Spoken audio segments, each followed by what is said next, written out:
right, as we can get ready to start, please. As we get ready to start, there are some technology issues. So they can hear me though?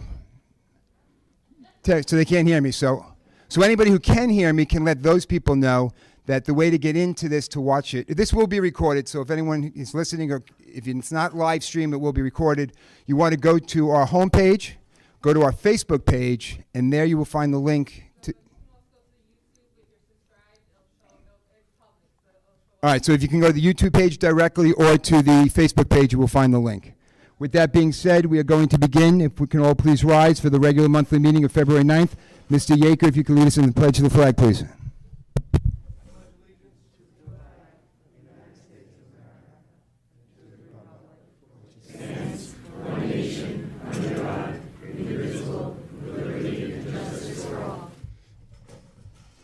May all be seated. Thank you, Mr. Yaker.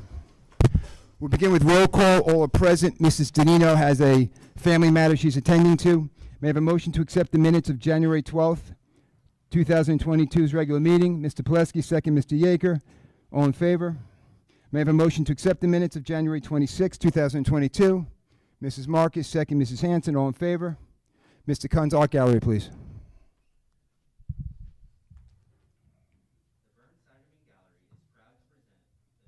2022 show entitled Pictionary. Last night, 37 members were inducted into the Lynbrook High School National Art Honor Society Chapter 2686.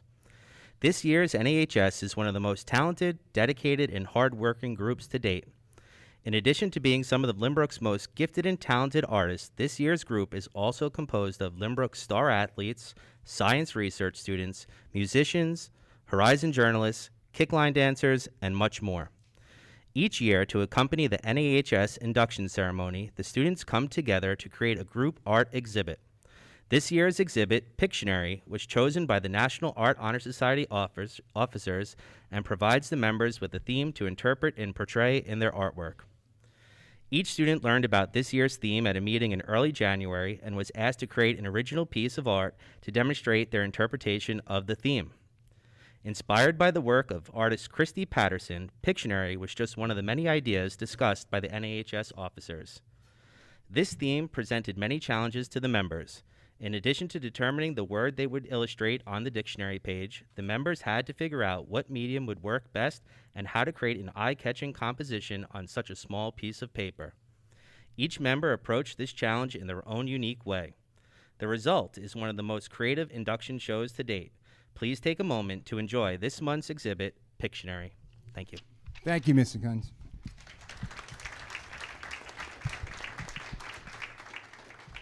Dr. Burek for a presentation.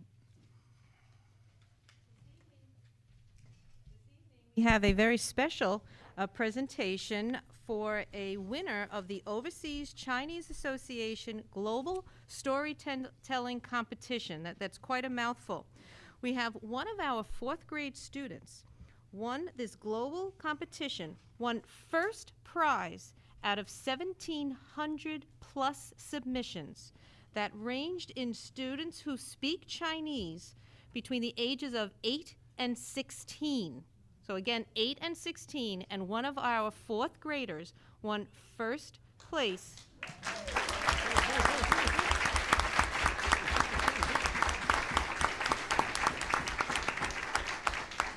Where she told a beautiful story of her grandmother, her mom, and herself about their family, past, present, and future. And I hope she realizes what an amazing accomplishment that is, and we couldn't let this school year go by without recognizing this. And Juliet Weiss, we'd like to give you a shirt that shows Lynbrook's pride in all that you do. Why don't you come up, Juliet?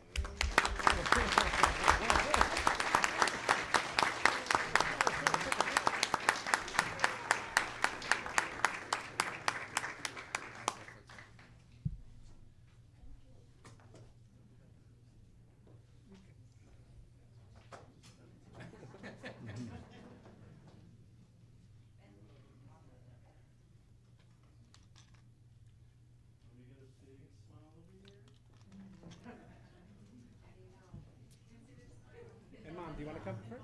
Come on, you go first. Yeah, no, take it. Yeah, take a piece.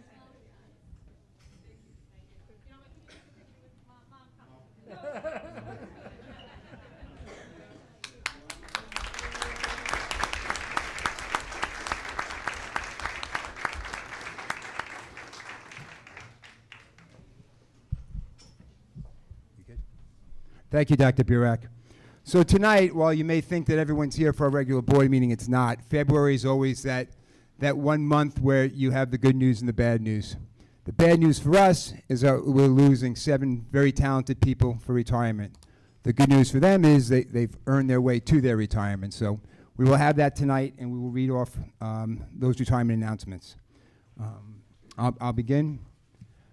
Joe Reynes, social studies teacher, assistant principal in the Lynbrook Union Free School District, has announced his intention to retire effective June 30th, 2022, after 32 years of service to the community. On a personal note, I have known Joe Reynes since my early days at Lynbrook. In fact, anyone that has attended Lynbrook went to school with the Reynes. I was lucky enough to have been coached by one, worked with one, and John was a teammate of mine. Joe did not want any speeches, and I will give him that. But I will say at least this. I have always admired and appreciated that for Joe, he has always been about the kids, all kids. He has led with passion, integrity, and empathy. Characteristics we should all hope our children carry with them when they leave the Lynbrook High School. Thank you, Mr. Reynes.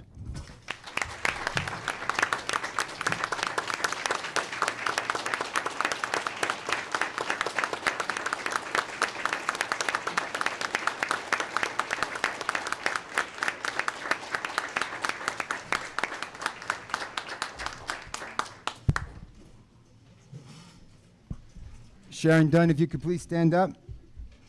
Mr. Pileshi.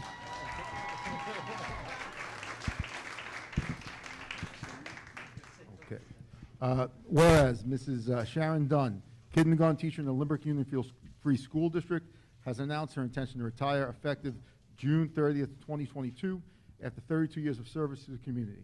And whereas Mrs. Dunn began her career as a permanent substitute teacher in September 1990 for the Lynbrook Public Schools. During this time, she had the opportunity to be a first grade leave replacement teacher at Waverly Park Elementary School and continued working at Waverly Park until June 1992. And whereas Mrs. Dunn accepted a half-day kindergarten teaching position in 1993 at West End Elementary School, along with a half-day reading recovery teaching position to complete her full-time status at West End Elementary School. Mrs. Dunn remained teaching both kindergarten and reading recovery until June of 1995. In September of 1995, Mrs. Dunn left the kindergarten to become a half-day reading recovery teacher and a half-day math lab teacher until June of 2016. And whereas Mrs. Dunn moved onto the Lynbrook Kindergarten Center as a full-time kindergarten teacher in September 2016, having the honor of taking over the purple class. This move brought her full circle back into the world of early childhood education. Ms. Dunn had given her heart and soul to her students, colleagues, families, and friends. Whereas Mrs. Dunn has taught her students to be confident, independent, and committed to learning, always with a warm smile and a reassuring presence. And whereas Mrs. Dunn is looking forward to spending more time with her 2 daughters, Erin, a senior at Cortland University, and Megan, a senior at LHS, as well as taking her dog Lucy on long walks. Mrs. Dunn's love for riding her bike and relaxing at the beach will be her top priority. And whereas, also, although Mrs. Dunn will be missed by her colleagues, they feel lucky that she was part of the Kindergarten Center for the past 6 years. And whereas, the Board of Education thanks Mrs. Dunn for her commitment to Lynbrook Public Schools and wishes her a happy and healthy retirement. Now, therefore, be it resolved that the Board of Education of the Lynbrook Union Free School Districts accepts the resignation of Sharon Dunn for the purpose of retirement effective June 30th, 2022. Congratulations.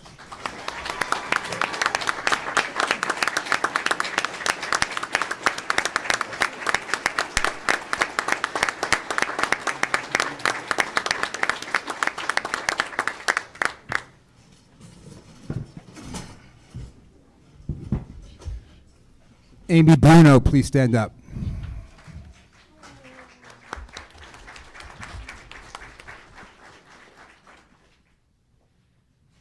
Whereas Mrs. Amy Bruno, elementary teacher in the Lynbrook Union Free School District, has announced her intention to retire effective June 30th, 2022, after 31 years of service to the principals, staff, students, and parents of West End Elementary School.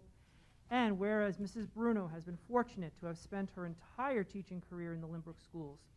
She started her career at West End as a teaching assistant and went on to teach both first and second grade at West End. Mrs. Bruno has touched the hearts of some of our youngest learners, setting them up for educational success in their future. She has an amazing ability to engage her students. Many days you can find her singing her way through reading, writing, and math, using songs to help children transition smoothly and calmly. The children often sing back their responses and happily continue their lessons. And whereas Mrs. Bruno always has a smile on her face and is warm and welcoming to all. Her demeanor is gentle and loving while encouraging her students to always do their best. She finds a way to connect with all her students and, most importantly, make sure they feel loved. She encourages students to have an I can attitude and loves seeing all her students grow throughout the years.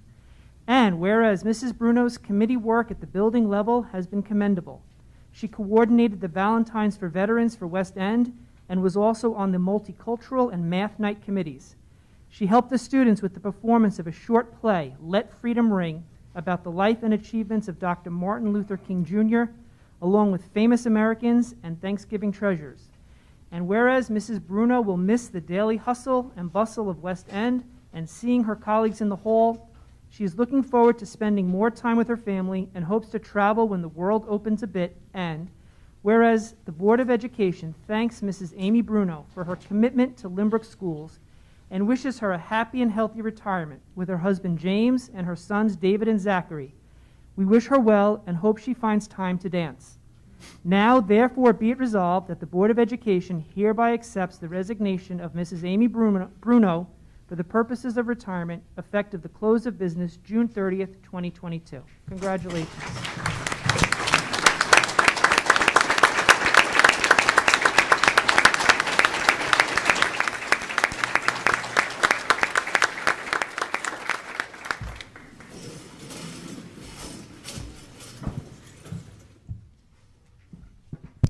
Mrs. Meister is not here this evening, and I will read her resolution. Whereas Mrs. Gail Meister, orchestra teacher in the Lynbrook Union Free School District, has announced her intention to retire effective June 24th, 2022, after 48 years of service to the principals, staff, students, and parents of the Lynbrook schools. And whereas Miss Gail Meister graduated from Hunter College as a member of the Kappa Mu Epsilon Music Honor Society.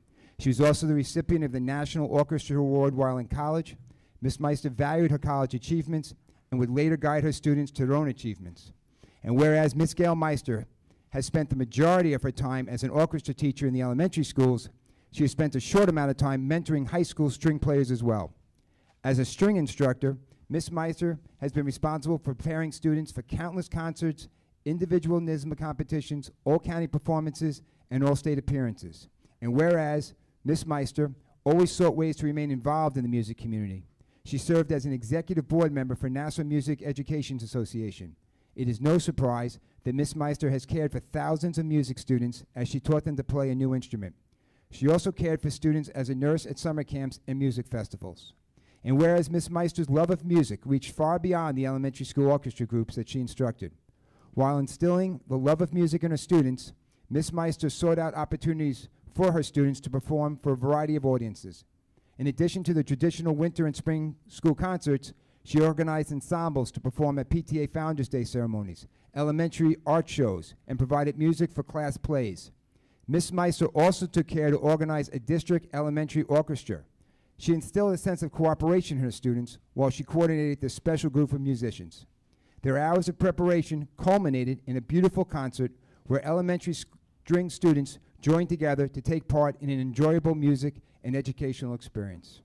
And whereas Gail's hard work was always rewarded by their smiles on her students' faces and their love of playing a string instrument, Ms.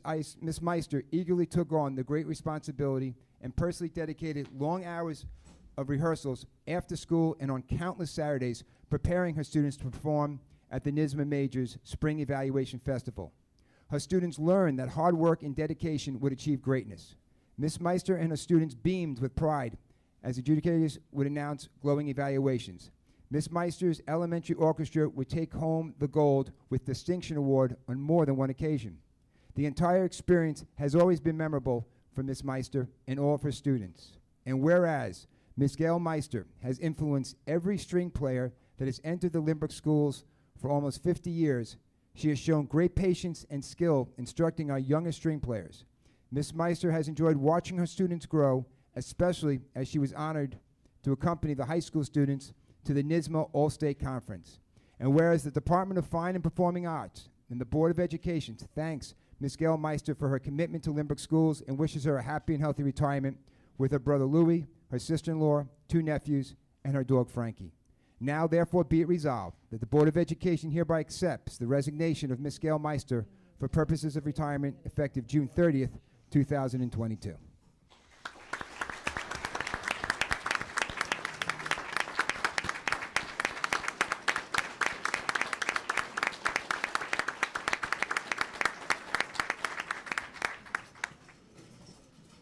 Susan Malizia, please stand. She didn't hear you.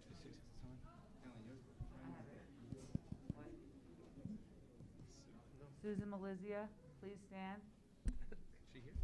Miss Malizia, please stand.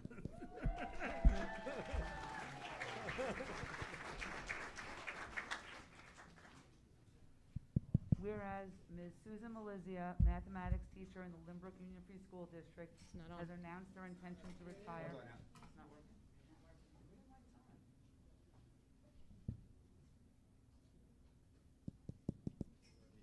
Hello?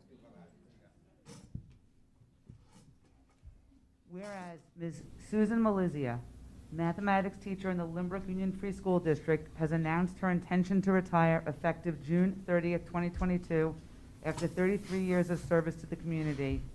And whereas after beginning as a long-term substitute at South Middle School, Ms. Malizia successfully taught 6th, 7th, and 8th grade math to an array of learners, each of whom came to know Sue's classroom as a place of warmth, where their voice was heard, and where the often difficult subject of math was made just a little bit easier. And whereas, through her participation as South Middle School Yearbook Advisor, as chaperone on the annual 8th grade trip to Greenville, and through her presence at a variety of school events, Ms. Malizia came to be someone students looked up to and looked to be with whenever possible. And whereas, as a professional dedicated to improving her craft over many years, Ms. Malizia actively participated in a variety of workshops and conferences devoted to the ever-changing math curriculum, technology integration, and best practices. And whereas, after splitting time between South Middle and the high school for many years, Ms. Malizia successfully taught multitudes of middle-level learners and saw many of them again in statistics, pre-calculus, and calculus, when the same students became high school juniors and seniors.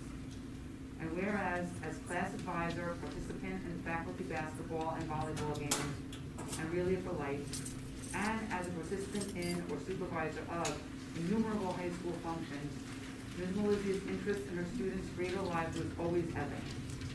And whereas Ms. Malizia's classroom was where students wanted to be because exceptional teaching and learning was offered each day, along with a good measure of encouragement and guidance. And whereas the Board of Education wishes Ms. Malizia a happy and healthy retirement filled with time spent with her husband Lou, their children Angela and Anthony, and their dog Bocce, voraciously reading at their cabin upstate or in the sun in Florida. Now therefore be it resolved that the Board of Education hereby accepts the resignation of Ms. Susan Malizia effective June 30th, 2022 for purposes of retirement.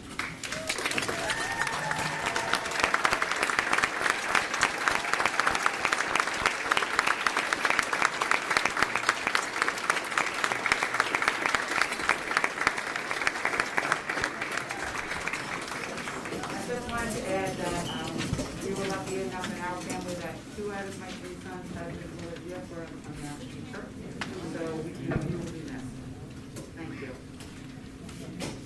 Moving on to Carla. You're lucky I'm not reading this. Carla Gentili, please stand up.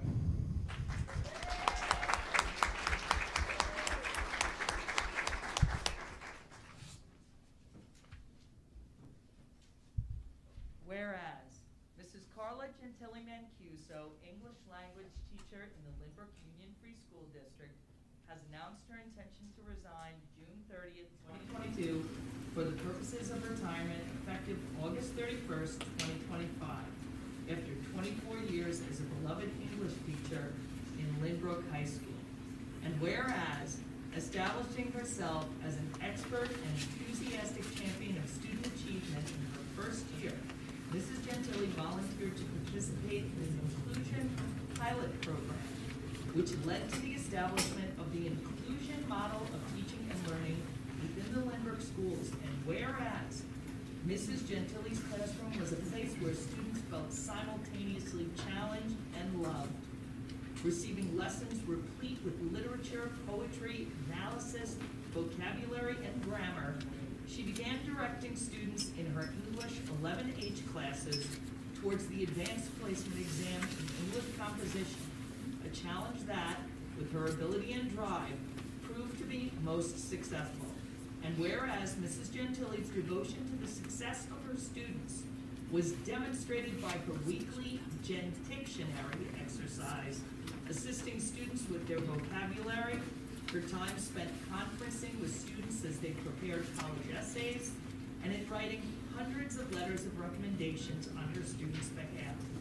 And whereas Mrs. Gentili's demonstrated her interest in her students through her attendance at concerts, plays, musicals, senior awards night, the National Honor Society induction, graduation, and senior dinner, where, in a white shirt, bow tie, and cummerbund, she assisted in serving dinner to the members of each senior class.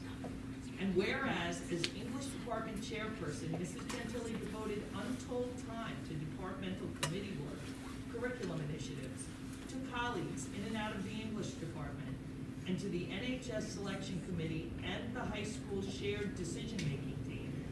And whereas, for her tireless efforts on behalf of her students and LHS, Mrs. Gentili was awarded an honorary lifetime member of the high school PTA and was recognized not once but twice for her outstanding teaching by the Harvard Club of Long Island. And whereas the Board of Education extends a heartfelt thanks to Mrs. Gentili Mancuso for her years of dedicated service to the Lynbrook Public Schools and wishes her a happy and healthy retirement, filled with time with her husband Angelo in Jamesport, with her extended family, and with visits from former colleagues and students over coffee, lunch, and more. Now, therefore, be it resolved that the Board of Education hereby accepts the resignation of Mrs. Carla Gentili Mancuso, effective June 30th, 2022, for the purposes of retirement, effective August 31st, 2025. Thank you.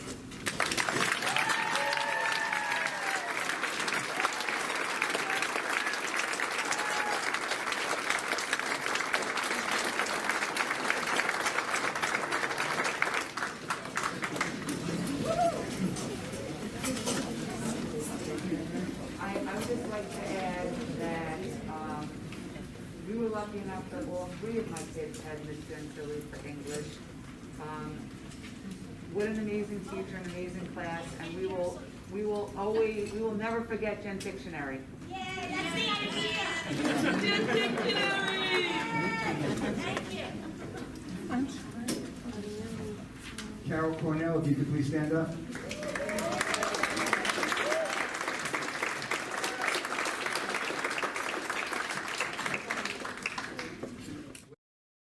Mrs. Carol Cornell, Data Coordinator of the Lynbrook Public Schools, has announced her intention to retire after 16 years of service, effective June 30th, 2022. And whereas Mrs. Cornell has been a most faithful custodian of the district's vital facts and figures and has shared those details with the State Education Department and other various governmental agencies with extreme conscientiousness and accuracy throughout her time at Lynbrook. And whereas Mrs. Cornell is known to possess a passion for the most secret functions of Microsoft Excel, enthusiastically shares those insights with all those willing to learn. And whereas the satisfaction Mrs. Cornell gets from a clean data export approaches the fanatical, while the pain she suffers from a data dictionary mismatch creates a palpable pain to be heard through the second floor of Lynbrook High School.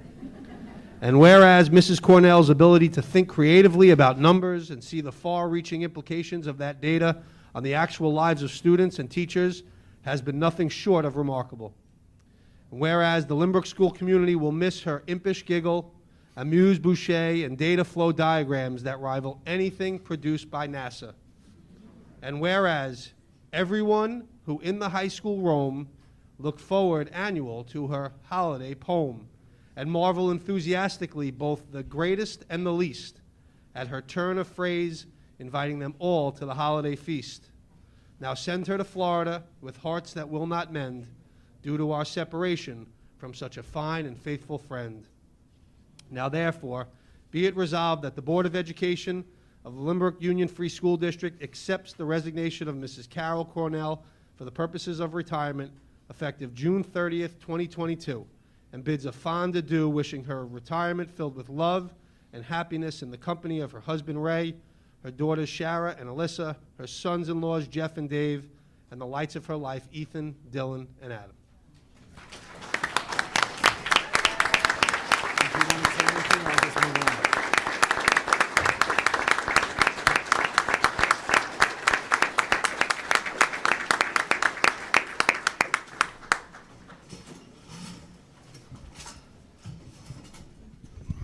Now, before we move on, and I say this next part, those retirees have to remember you still have to stay till June.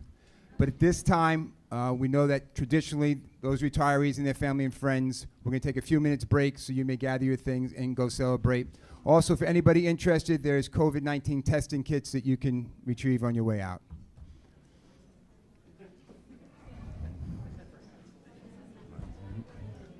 I'd rather it be chocolate, but that's what it is.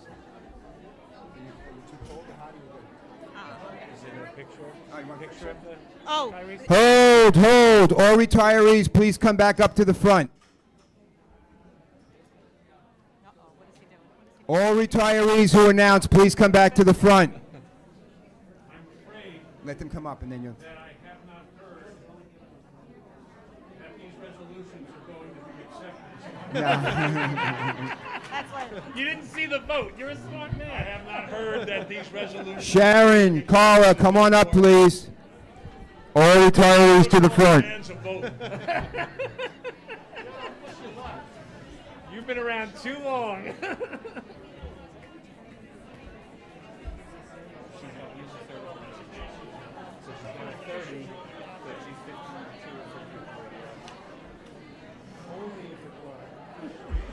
I got the reverse. Time is more important than age.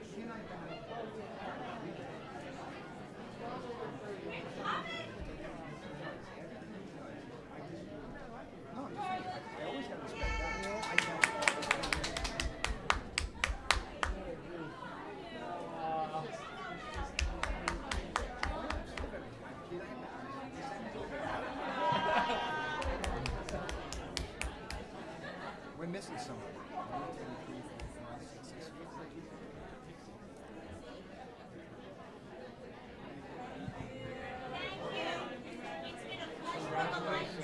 Congratulations.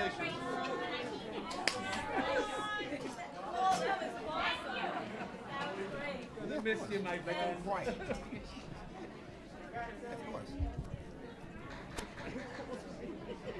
Shh. We could quiet down, please. Quiet down, please. right. Ladies and gentlemen, having attended meetings of the Board of Education for many years, we have not heard whether or not the board is accepting any of our resignations, and a vote needs to be taken, and I'm not leaving the podium until I hear about it. He's serious. Not getting involved. Individually or consent? You can do the consent. All right. I'd like to have a motion to accept the resolutions just read. Mr. Pileski, second. Mr. Yaker, all in favor? Unanimous. That's pretty funny. Now you all got about 60 seconds to go. We're locking it up.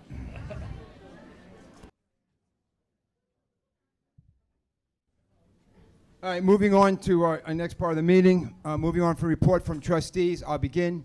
I want to begin by thanking Mr. Reynes, Mary Kirby, and the SGA for their efforts this week in support of the Mora and Rivera families. As many of you know, our student government is having a fundraiser this week to support the families of Police Officer Mora and Police Officer Rivera, two officers who were recently murdered in New York City. Additionally, the school began the week wearing blue to honor these officers and to acknowledge support for law enforcement. There's more.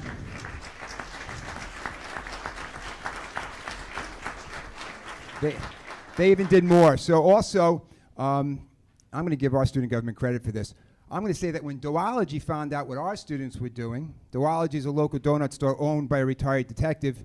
They also had a fundraiser for those families also, and due in part, I'll give more credit to SGA, due in part to our SGA's helping cross-market that event, they actually sold out in the afternoon, having sold 5,000 donuts and had to close their doors that day. So great job by everyone in our community and our students for doing that. Additionally, there was another wonderful event that took place today where our local elected officials came out with local law enforcement and county law enforcement to thank our kids for their support. I'm very proud of our kids and what took place today and this week. It's great to see our community providing this type of support. Thank you. Anything else from trustees' events? Committee stuff, yeah? Anything you want, Mr. Yeager. So we had a few committee meetings in the last week. The first committee was the Facilities Committee. We met last week. We got a lot of questions about some of the things that we are putting up to vote this year for the capital improvement. So we put all those questions to the administration and to the facilities director about all the variety of work. So we just ask that people are patient. They're gathering everything that people have asked us, and we asked it to them. And so hopefully next week we'll be getting a report at the budget hearing about that stuff. So we're just asking those who had asked those questions. We did put them to work, so they are getting all their information for us and for all of you. So that was the Facilities Committee, and then the Policy Committee met. It's myself and Ms. Hanson and Mr. Murray. Tonight will be the first reading of 1500R Public School Facilities Regulations. And the only thing that was added was something to help to hold special events here. Some policy to hold special events at our school that could, help bridge the community with some outside organizations. So that's the first reading is tonight. Any questions on that? Thank you, Mr. Yeager. Mrs. Marcus? I have an update on the Diversity Council meeting. This was back in December. And just briefly go through what each of the buildings were doing. There's a longer list of this, but I don't want to read everything. At the Kindergarten Center, the students were taught mini lessons regarding Los Pasados, Kwanzaa, Christmas, and Hanukkah. At Waverly Park, they had a building-wide read aloud of Change Sings by Amanda Gorman as part of their efforts with No Place for Hate. Marion Street has been conducting activities around identity, including creating identity wheels, drawings demonstrating what makes our students who they are. North Middle discussed their partnership with No Place for Hate, and there was also positive feedback about the use of interpreters for the parent-teacher conferences. The high school committee unpacked priority area number 1 of the proposed DEI plan regarding rethinking homework, assessment, and grading practices, keeping in mind socioeconomics, cultural differences, language needs, and equity and access to materials. At South Middle, the committee was meeting simultaneously to the district council. And at West End, they invited families to share about their various cultures, holidays, and stories through Padlet. There was another DEI meeting that we just had this week, and that update we will give next month. But so far, it seems like each of the buildings and their committees have been meeting and definitely have been implementing, positive things at each building level.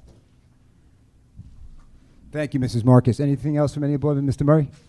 Yeah, I wanted to commend the Tri-M Music Honor Society. I had the pleasure of being part of their high school cabaret night. If that's something you've never been a part of, it's amazing. It was amazing. I believe that if you have a high school student, you can watch it on Schoology as well. The talent that came out, including the completely student-led emceeing, just blew me away. It was really a wonder to see the musical talent that we have in this community. So that was a real pleasure for me, not having a high school student yet. So I'm looking forward to when they get there. And then also I was able to go to the Founders Day Award ceremony from PTA and talk about partnership between the community and the schools. There were a number of very dedicated parents and teachers that were honored for their lifetime of commitment to the PTA, and it was just a pleasure to be part of that ceremony. Thank you, Mr. Mayor. Anything else from any board members? Okay, moving on to old business. Although not on the agenda, in the last 2 days, I'm just going to update you on what took place regarding the masks, because it's going to come up anyway, and maybe I'll save some time on what will happen later, but I'm sure people will still come to the microphone. So, over the last week, as you know, the governor allowed the unmasking in indoor facilities, no longer requiring masks and vaccines as are tomorrow. The originally had indicated that she was extending the schools until the end of the month. Then just tonight, I was updated by the School Board Association. She said this evening, early March. The Superintendent's Association had a meeting with her where one of the superintendents of that association specifically explained to the governor, and Mrs. Marcus, I'm being very appropriate, not calling anybody overly authoritative, explained to the governor that it was causing a great deal of duress in communities all over New York State, that they didn't have any guidance on this, that it was causing all kinds of problems to them, and she simply asked the governor to give us metrics. So I can come back to you and say the governor said this is the data points that we're looking for, and then we all have the ability to know what's coming and when that's coming. She refused to do that. My opinion is, I'm not going to give my opinion, I get into too much trouble. So clearly that would have been a very reasonable and transparent thing to do, so we would know what that is. Without having those metrics now, we have no idea, except for the latest comment tonight being that she said it will be, she will reevaluate as of early March. The indications from the people in Albany explained to me that she's going to utilize the vacation break to see how that indicated. Okay, well, Dr. Burek is good. So, this is from an afternoon press conference, which maybe was in response to her response to the Superintendent's Association. The governor indicated the following, that following the February school recess period, the state will evaluate metrics such as, so these are not metrics that are saying they're definitive to that, these are just some of the things they're looking at. Cases per 100,000, percent positivity, hospital admissions, pediatric hospitalizations, vaccinations, and global trends to determine next steps regarding universal masking in schools. Obviously, that is somewhat helpful, but would be more appreciative is if they put in this document exactly what the numbers would have to be that we would hit so everyone knows what they're working towards. That's where everybody works. That's how we teach children. That's how we do it in our jobs. You have benchmarks that you get to, and then you get the benefit of that. So it gives us some insight of that. So I know others will come up later and address the issue, but just be advised that is the guidance we have. Seems like we're getting close. We're getting close. I know what other states have done. We're aware of that and so forth, but that is where we're at right now. Moving on to, yes, of course, Ms. Marks. I appreciate that you did not engage in any name calling, but I agree with you, and I think the whole board agrees, which is why we sent the letter that we sent, that we were looking for some kind of metric, some kind of data points, some kind of indication as to where this is. I agree with you, and the whole board agrees with you, which is why we sent the letter to the state asking for metrics, data points, what the exit ramp, what strategy there is going to be. So I think, you know, you're not alone in saying this. We all are on the same page that. Well, just to play up, so for those that can't hear, there may be debates amongst people about whether you should have masks or not. Leave that for whatever it is. The frustration comes, as Mrs. Mark is echoing, is that we're not getting specific data points that let us at least know when the light comes at the end of the tunnel. It'd be nice for us to sit here and say, hey, this is what you need to see, this is what I need to have as a decision maker so those things can happen. So that, I believe, is what we're at. Did you have something, Dr. Beard? So moving on to no new business, moving on to Superintendent's report. Yes, knowing tonight it was a night of celebration, my report is actually short. I just want to remind everyone that next Wednesday is our budget work session. That's the night that the board will hear the entire budget, because then in March, the following month, they actually adopt the budget so that we can start our preparations for the budget vote. So basically, our budget has been put to rest, and we're just putting the final details on it for the board and the board presentation. And then the curriculum update, Dr. Belekas. Thank you, Dr. Burak. In order to better prepare our students for their high school experience, next year we'll be moving the writing lab and health from sophomore to freshman year. This is something that will be beneficial in the building our students' fundamental academic skills, namely research skills and grammar, and fostering good decision-making and stress management from the moment they enter the high school. Since we've received a federal grant to pay for the transition, we can actually accomplish this goal without impacting our budget. You know, over the past few years, we really haven't been able to do this because during that transition period, we have to double up. And the fact that we have these federal monies make that very easy this year. So we're very appreciative of that. Thank you. And Dr. Lynch, capital projects. Some good news on the high school edition. So we're in the final punch list. Last night was the inaugural event. So there was actually an event there, and there'll be the Jazz and Pop next Tuesday. So things are in good shape, but yes, there's still a pretty extensive punch list. And then Marion Street elevator took a bit of a pause due to weather, but I believe they're back up to work at this point. Thank you, Dr. Barrick and Mem.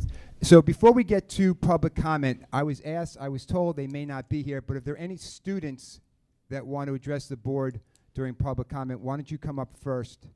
And then, there we go.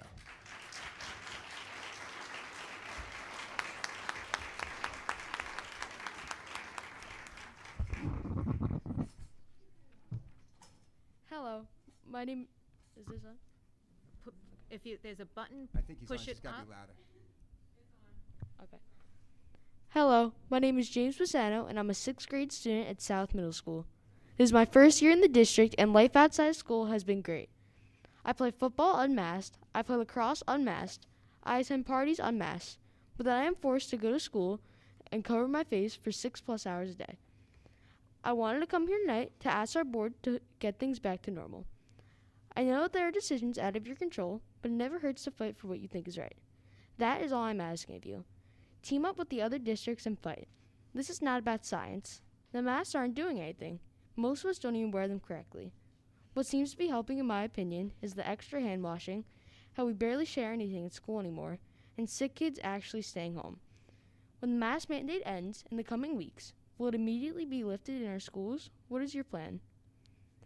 I can go on and on about the fact that it's cold outside, so we barely get mask breaks, or how dirty my mask is at the end of some days, or the hypocrisy of teachers yelling at me to pull my mask up when they're just blow their nose. But what I really want you to hear is how desperate some of us are for school to be normal again. To work together in class, to have normal conversations at lunch, to see our teachers smile at us. I don't even know what any of my teachers actually look like. All this has given me political aspirations, so you may be seeing me again in a few years. This is different than my original goal of becoming a police officer. This was an interest because the police are selfless and make our community safer. I like what I see them doing. If I do end up in politics, it would be for the opposite reason. It will be to fix a broken system where no one is looking out for us kids. Maybe you can help fix it first. That would be nice. Thank you for your time.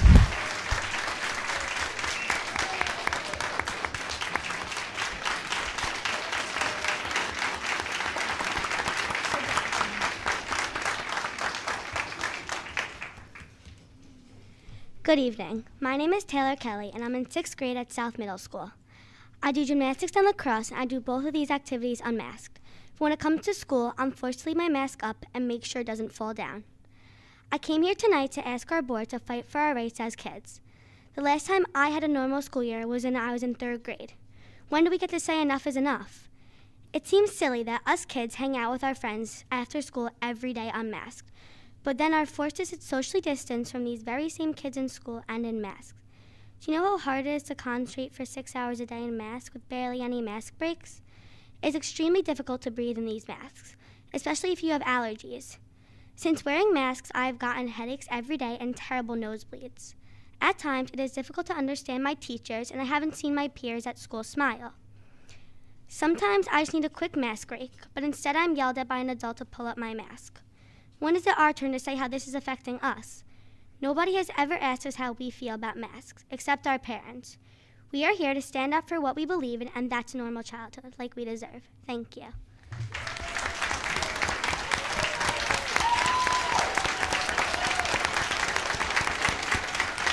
Hold up. James. Judge, I want to see you when I speak to you. So first off, nothing precludes you from being a police officer and someone who speaks up for what they believe in being a community activist. Two, that's very difficult to do. It's very difficult to write. It's very difficult to speak in front of people. It's very impressive. It's impressive not just because you have that speaking skill, then you can speak about something passionately, but you took the energy and time to go up there and took a position and represented yourself. So it's excellent to see that. We're very proud of you for being advocates. Thank you.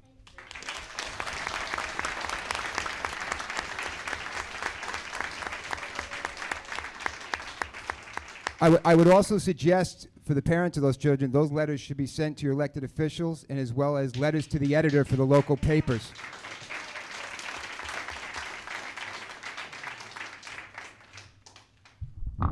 Okay, good evening. My name is Amy Azawi. I'm here speaking on behalf of, as a parent and also Marion Street PTA co-president.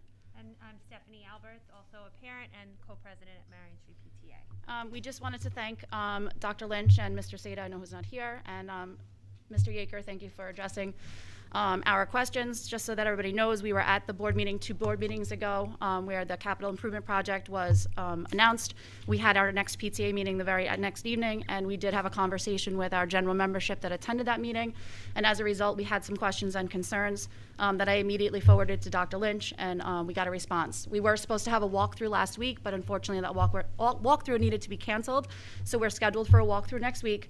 And then afterwards, we have an open invitation to sit down with Dr. Lynch to express our concerns and get our questions answered. So we just wanted to formally say thank you. We look forward to our partnership, and we look forward to our conversations. So thank you. Thank you for taking the time to say thank you. Thank you.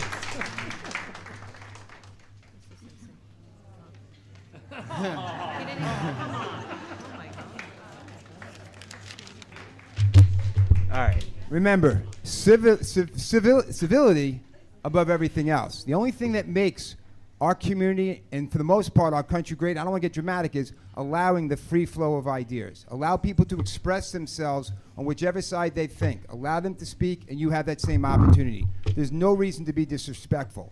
If we learn to get rid of that, how would we feel if our kids were speaking in class and someone with a different view did something? We've been great in Lynbrook through all this. We always have. Let's try to continue to do that. Hi. Doctor, I believe? Yes. You don't even know what I'm going to say. I haven't booed you yet. So I think you all know me by now, but formality's sake, I'm Dr. Mohammed Ghafoor. I'm a Lynbrook resident. I'm a parent of 3 kids in the Lynbrook School District, 1 at Marion Street and 2 at Lynbrook South. I did want to talk about COVID a little bit. I do think that we're moving in the right direction. The cases are falling. Hospitalizations are falling. The deaths are starting to fall. They're not quite to where they were before. And I was waiting anxiously to watch Hochul's announcement today because I did think it is time to start talking about unmasking the kids. Unfortunately, she did talk about unmasking the adults, but not the kids. My own view is that obviously nobody listens to me. The governor doesn't. I don't call her. But I think, Doctor, I think everyone listens to people. The question is whether we agree or disagree, but we always listen. Okay. So my view is March 7th, which is about a week after the end of break, which is when Phil Murphy, the governor of New Jersey, is also announced, ironically. But, I think, give or take whatever, I think we're heading in that direction. My hope is that it seems like she will unmask if the trends are heading that way. But my main reason for coming here is I think that's fine. We can take the masks off. But I think we need to prepare for a world where the kids are unmasked in school. So how do we handle infections? How do we handle isolation when those kids get infected? How do we handle quarantine? Because right now, there really isn't quarantine. So how do we handle exposures, quarantines? I do think we should keep remote learning because there are kids who are going to be, like the remote learning option that we talked about last meeting, where because there are kids that are going to be that get COVID that are going to be well enough to learn, that are going to be quarantined, that are well enough to learn. I hope I think the unmasking is coming. I just hope when it comes we get guidance. But if not, we're going to have to figure some of these things out. The last thing I'll just say is, when we talk about fighting COVID. There's something in medicine we call the Swiss cheese approach. So, it's like every layer of protection is like a slice of Swiss cheese with some holes. So, for example, masking, not everybody's perfect with masking. Not everybody has the best mask. So there are some holes in that slice of Swiss cheese. And then vaccination, there's great protection against severe disease and hospitalization. There's decent protection against mild and moderate disease. I think everybody should be vaccinated at this point. Or, if you haven't, you should schedule it. But I think, now, so that has holes. And when they line up, we get either personally people get COVID or in a school you get an outbreak. Now, I think we are taking away that one layer of masking. But like I said, I think the cases are low. So now the barrier that we really have is vaccination. And if you look, I just looked today, for the 12 to 17-year-olds, we're about 76%, which is actually, this is in Nassau County. I don't know about Lynbrook per se, which is above the national average. And for the 5 to 11-year-olds, we're at about 34%. And I think, I don't have a crystal ball. If I do, it's cloudy.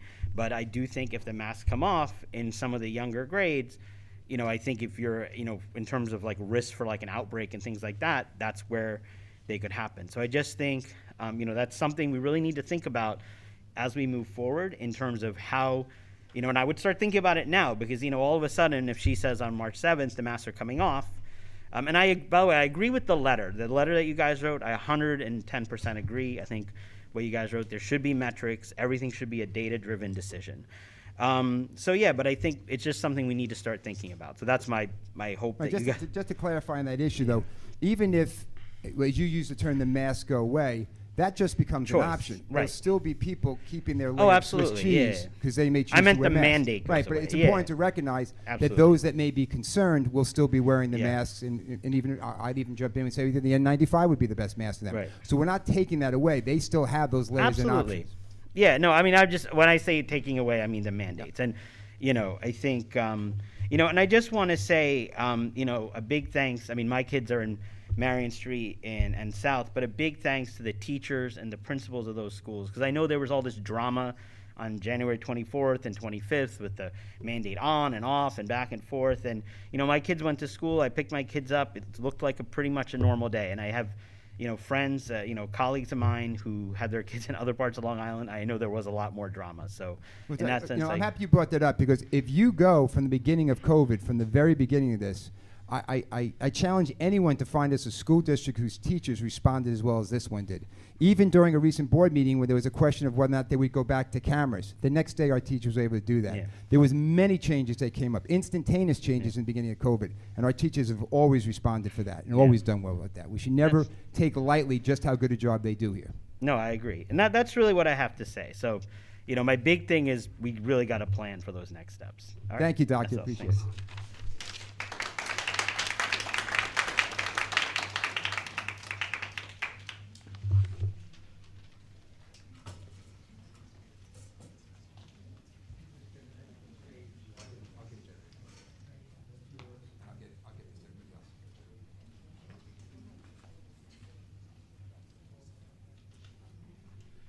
You'll have to bear with me,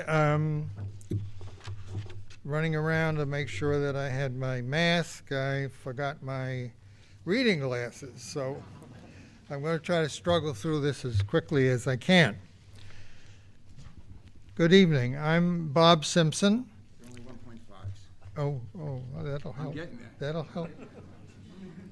Oh, yeah, that's better. That's better. Don't make me regret giving you those. Oh, you're going to regret it. I'm Bob Simpson of 93 Marion Street. Since I've been out of commission, because someone asked me, they hadn't seen me in some time, well, we all have, so to speak, been out of commission for the last 2 years, but me in particular with my wife and so forth. So some of the newer board members I'm not acquainted with, and they're not acquainted with me. There are some people that call me a tree hugger. I don't mind that. I really think it's wonderful. Up until the virus hit, all the fourth graders in Lynbrook and East Rockaway, for the past 15 years, would know me as Miller Bob from the Historical Society's retrospective.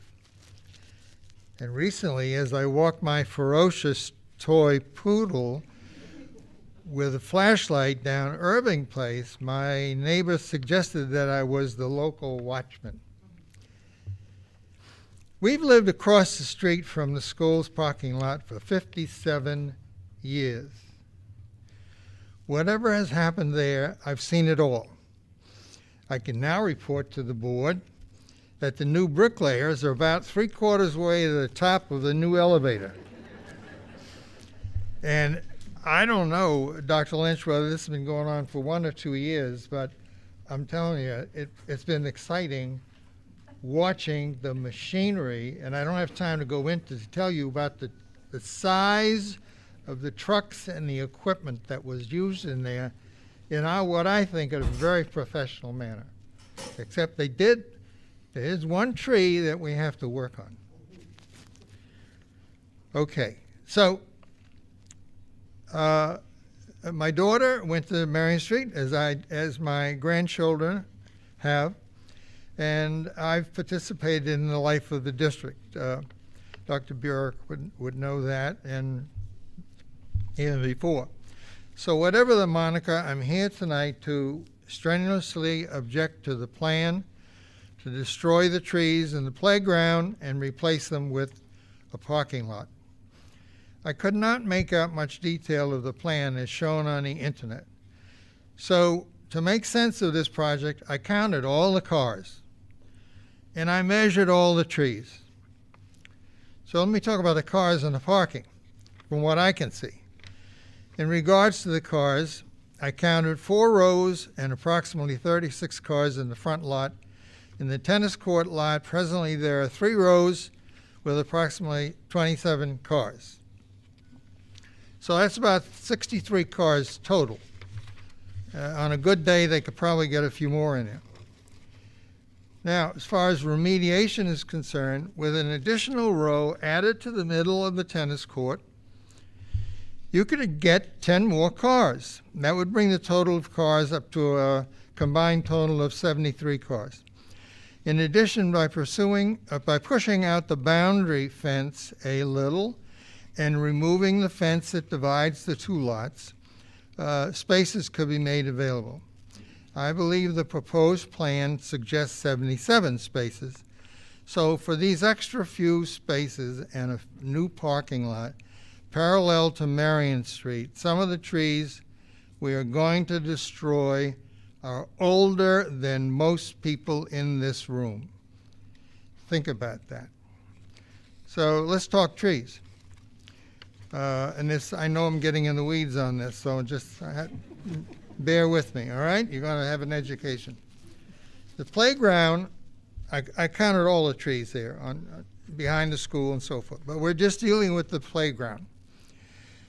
There's a red oak, 15 inches in diameter, donated by my family about 25 years ago.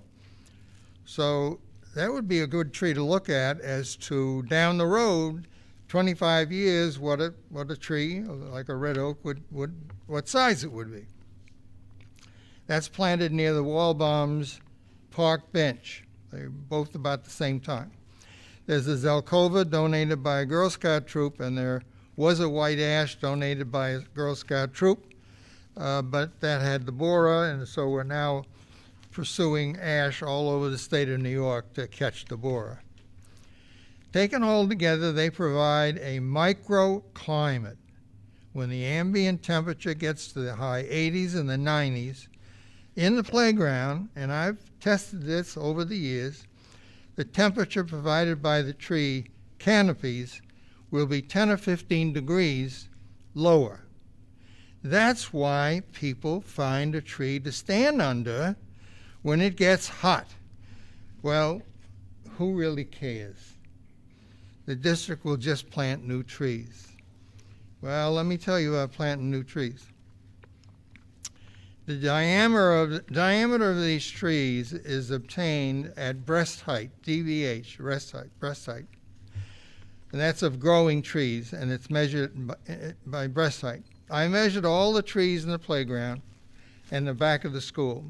So let's say we want to replace the total diameter of the trees in the playground. So if you added up all the diameters of those trees, it's 185 inches of the trees that will be destroyed by putting a parking lot in there. The usual size of a landscape tree for planting is 2 inches, measured 6 inches up from the root ball. If you wanted to replace the new trees with the amount of diameter destroyed, you would need to plant 92.5 trees, 2-inch caliber trees. This to relocate the parking lot to gain a few more spaces. I'll cite one reason why this would be a dumb idea. Take, for example, right out here on the street, the new trees recently planted upon the completion of the high school. First of all, they are not 2-inch trees. They are about a 1-inch caliper tree. And they will be lucky to survive to teenage, much less adult size, when fully grown. So why did I say it was a dumb idea to think that we could replace or compensate for the benefits of the 10+1 trees that are being removed? Because more than half of the trees in the playground have large canopies that cool and then provide us with all the trees, benefits of the trees. New trees that are planted now will take 15 or 20 years, just look at that oak that we planted, to develop canopies that will protect our children from the sun and develop the microclimate that exists today in that little playground. So I would ask the board to give more serious thought regarding this project, which gains a few extra parking spaces at the expense of destroying the mature trees and safe space that the parents and the children come to enjoy. The present parking lot can be improved upon, the playground can be redrawn and improved, and as the Lynbrook owl on the fence across the street says, choose kind. And I and the trees ask the board to do likewise.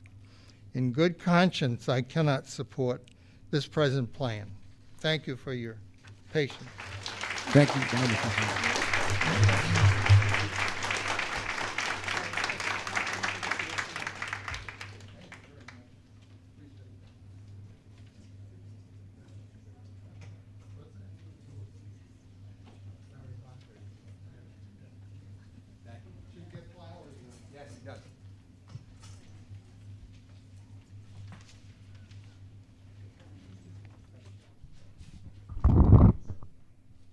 Ready? We're good? Good to go? Okay. Eileen Hines, district resident. Full disclosure, I am the high school PTA president, but I come here today as just a concerned citizen. Life is full of teachable moments. This is one of them. The LHS SGA planned to host a fundraiser for detectives Mora and Rivera, who were tragically shot to death while responding to a domestic incident. Monday, 2/7 was to be a day of honor and mourning for these detectives and their families. It was never, ever meant to be a political statement, and anyone that dares to even bring that into the discussion really has no idea what our law enforcement officers are all about. Unfortunately, for those who are not close to anyone in law enforcement, they are influenced by negative, often incorrect media and social media portrayals, stories, and posts. On Friday, 2/4, it was brought to my attention that there was resistance to recognizing the detectives and that several students had approached leadership in the high school, expressing concern about this day of remembrance. Conspicuously, it was also left off of the weekly update sent from the high school that outlines the activities for the week ahead. On Monday, to assist in recognizing this day, a parent kindly donated a balloon display. This display is the standard colors displayed for fallen officers. It had absolutely no reference to any organization. I am not sure who took it upon themselves to make assumptions and then move the balloons out of the cafeteria and tuck them away not to be seen. This caused a huge issue that rippled through the community. I think we all wonder who was the responsible party. Why did they do that? Who is influencing your thoughts about police officers that you cannot even stand to see balloons honor two young police detectives killed so tragically at such a young age? As part of a family with a long history in the NYPD, as well as the spouse of a retired NYPD sergeant and the mom of an active Nassau County police officer, I stand here to assure you that the majority of police officers are caring, compassionate, dedicated, and most of all, care deeply about the communities that they serve. Their mission is to keep you and your family safe. You have to look no further than Detectives Rivera and Mora, who rushed into that apartment to assist a mother in crisis because of her son's actions. I watch my son walk out of the door each night, and I cannot help but feel proud yet terrified. I fear that those who simply do not understand the mission of our police officers seek to harm them. Until you are directly affected in this way, you will never understand. I do ask, though, that you respect them, support them, and admire them for taking on a profession that was once revered but is no longer. I ask that we never ever let the deaths of officers become political again. It was a very bad look for the Lynbrook community, where so many first responders call home. Thank you. Thank you.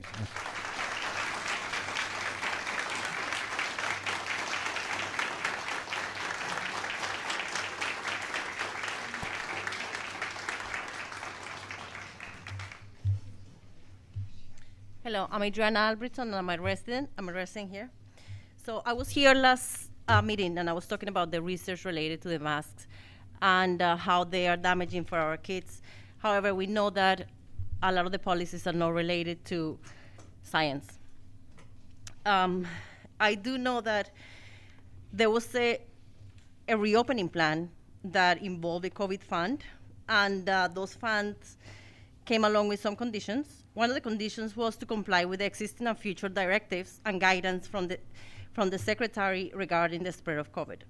And the other one was to assist the United States government in the implementation and enforcement of federal orders related to quarantine and isolation. We know that the Lynbrook School District received $4,243,695, an average of $1,500 per children.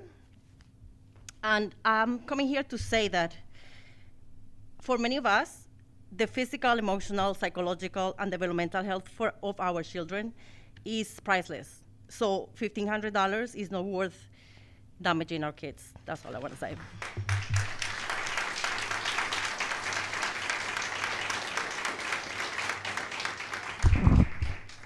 Hello, I'm Inya Weiss. I'm Julia Weiss' mom. My daughter attended Marion Street.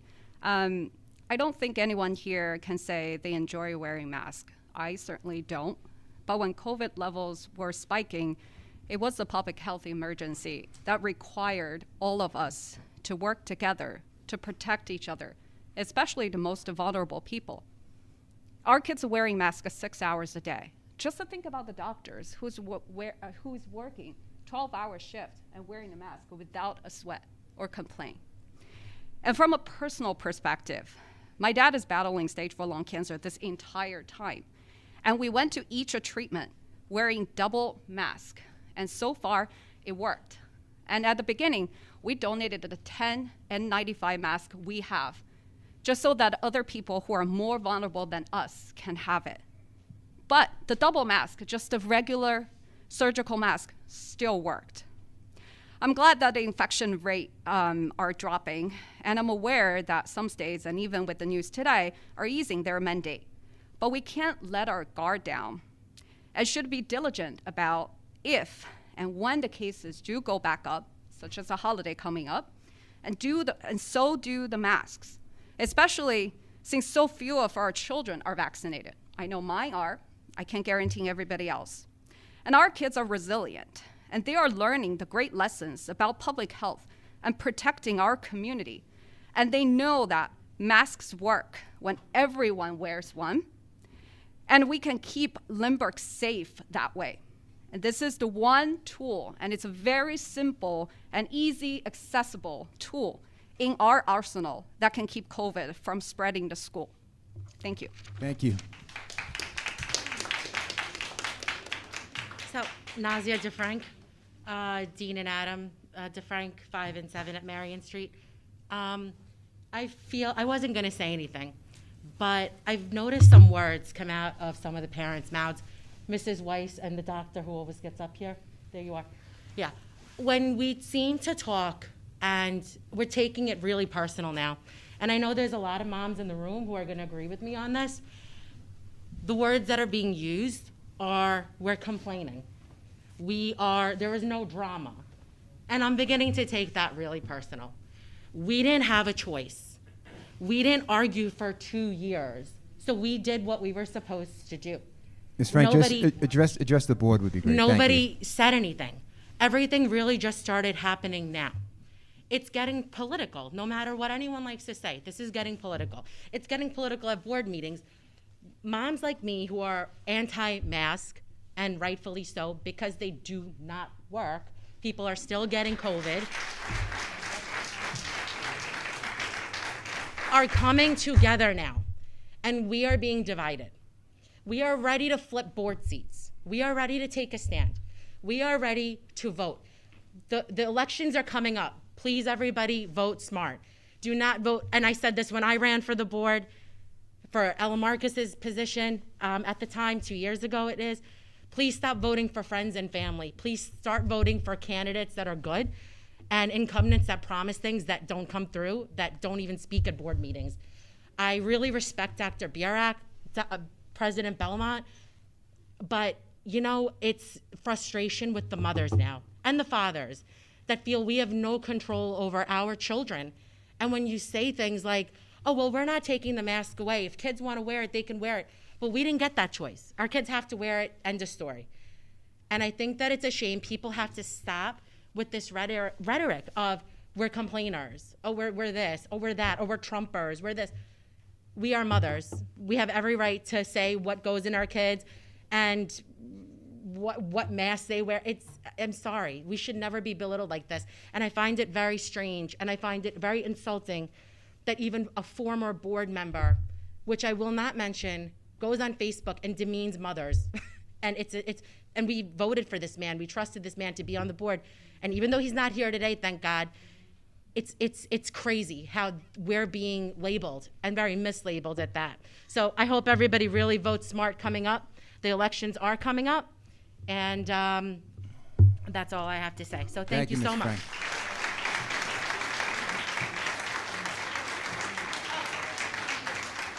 I'm so sorry, President Belmont. I just want to say one last thing. I just did come from another meeting where it was a lot of county people. And please, everybody, do not stop. There is going to be a lot of changes coming in Lynbrook that a lot of people are not going to like. Pass masks, pass everything else. Please call Todd Kaminsky and Judy Griffin. Do not hold the board responsible for everything, because those are paid elected officials. They deserve to get bombarded with our calls and our emails. They owe it to us. They work for us. So please keep calling them and don't stop. Thank you. Thank you, Ms. Frank.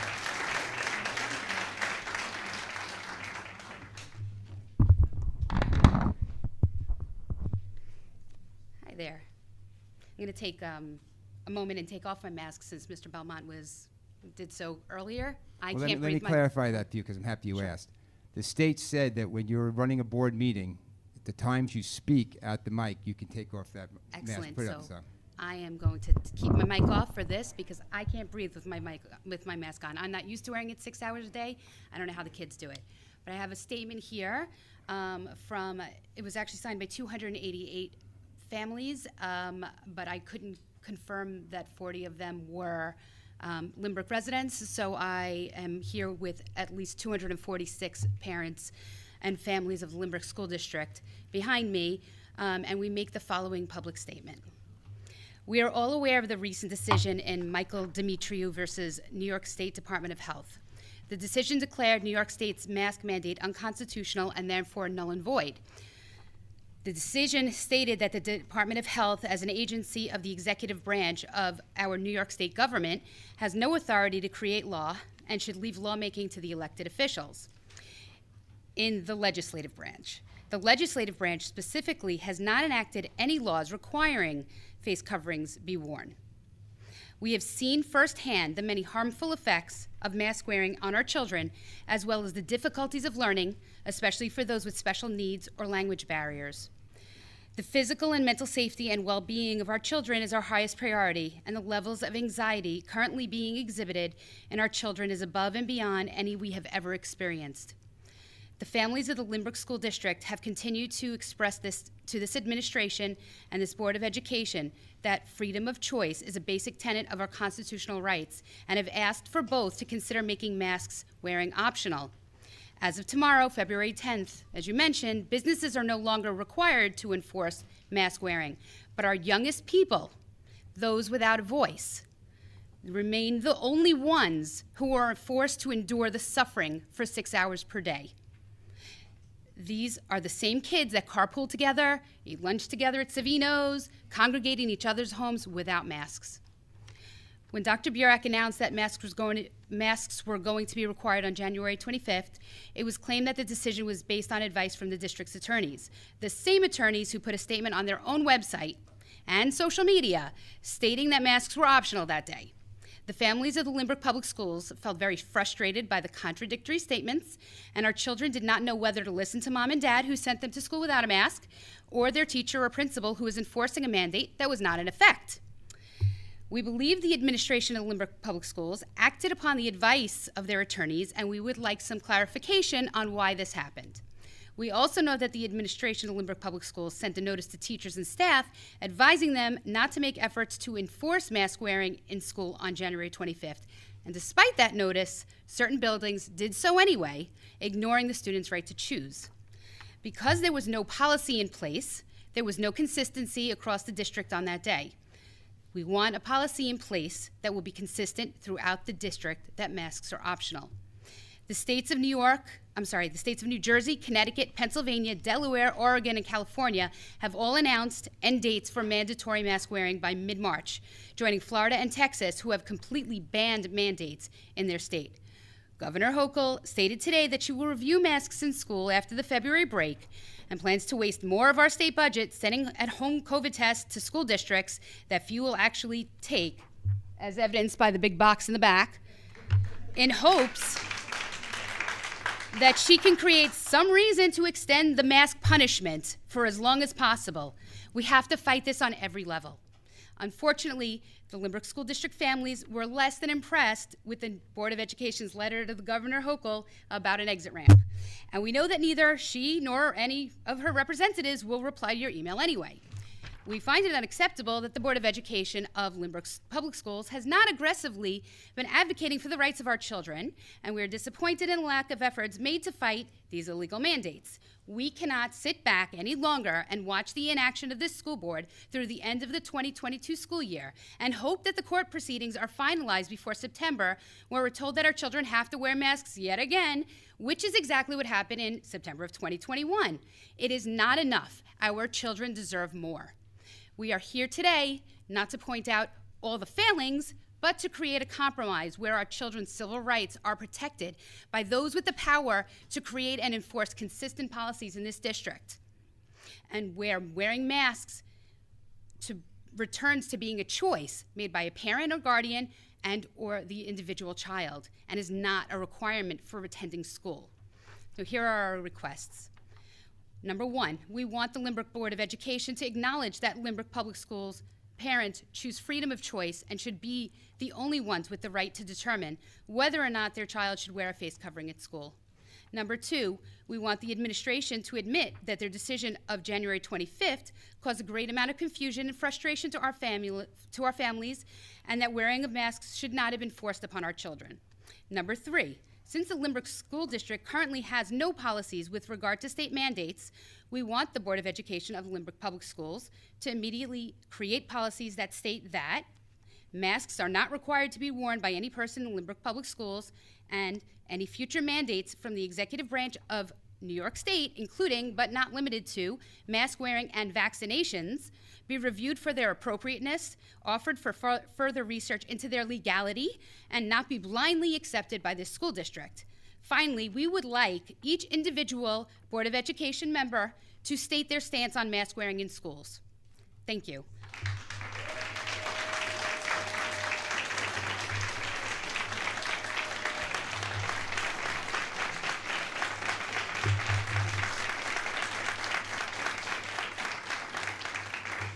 I'm going to be giving you a copy of the petition. I made a copy for everyone here. You can leave it with me. I just read it.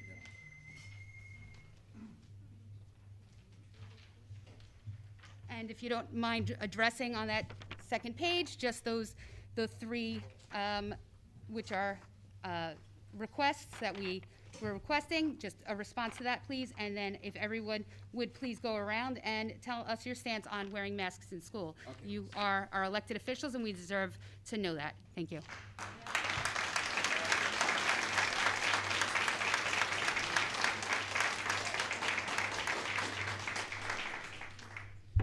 That's actually a great segue. Thank you.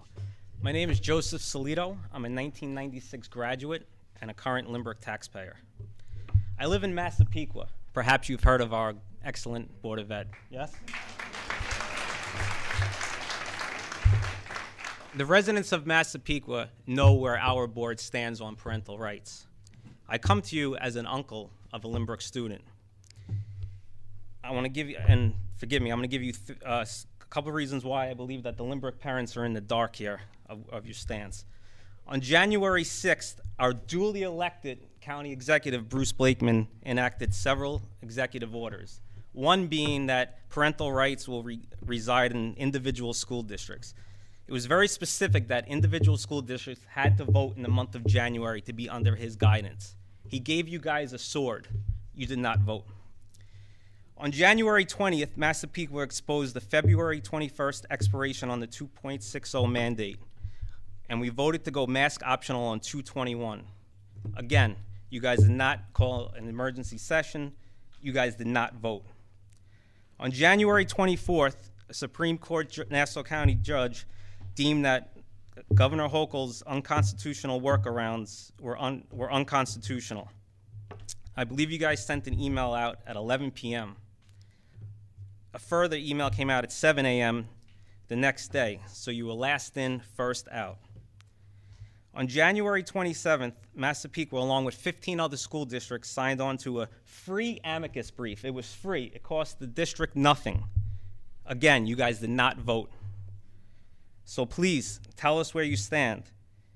It only takes one board member to motion for a vote tonight, to piggyback off what that young lady said. We want to know your stance. So you can motion for a vote as simple as when Kathy Hochul decides that X date is mask optional, you will have in writing that Lynbrook will go mask optional. I don't expect Lynbrook to perform like Massapequa on the field, but I expect you guys to perform like Massapequa off the field.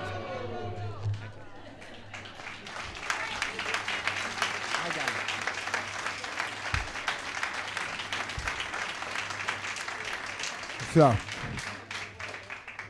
just for clarification, so I know which is the articulate Slito brother now. So, I, for one, am quite familiar. We have a coalition of board presidents, including Massapequa and Locust Valley, who've been more aggressive.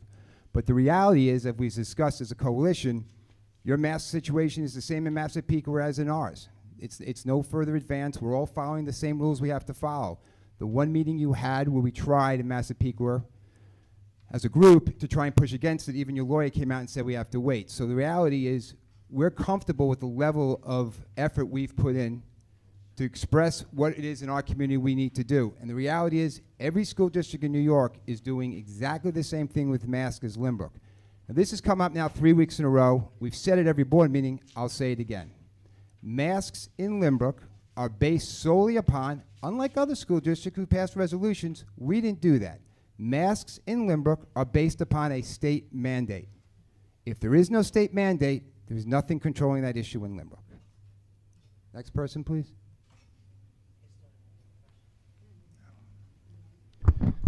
Hi, my name is Chris Deifel. I'm a resident. I have 3 children, one in high school, one in North Middle, and one at West End. Those 2 are hard acts to follow, but I'll give it a shot. As of tomorrow, the mask mandate will be lifted for businesses in New York, as we all know. And if it all works out, the governor will lift the mask mandate on schools shortly after the February break. This would mean the school board will now have the authority to make the decision on masking in schools. In light of the above, I would like to confirm with this board that once the governor announces the rescinding of the school mask mandate, that this board will announce, effective immediately, masking in Lynbrook schools is now optional. I think the game plan should be that once the district has the ability to unmask the kids, we do so, and there should not be a second thought about returning to normalcy. My hope is once the mask mandate is lifted, we can hit the ground running and get these kids back to being kids and seeing their smiling faces once again. Thank you.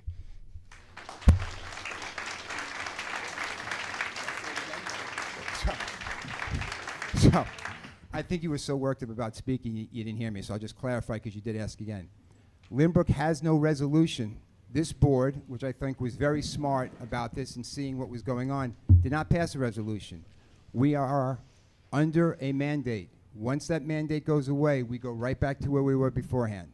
So for clarification on that, if the mandate expires on February 28th, there is no requirement to wear a mask on the next day.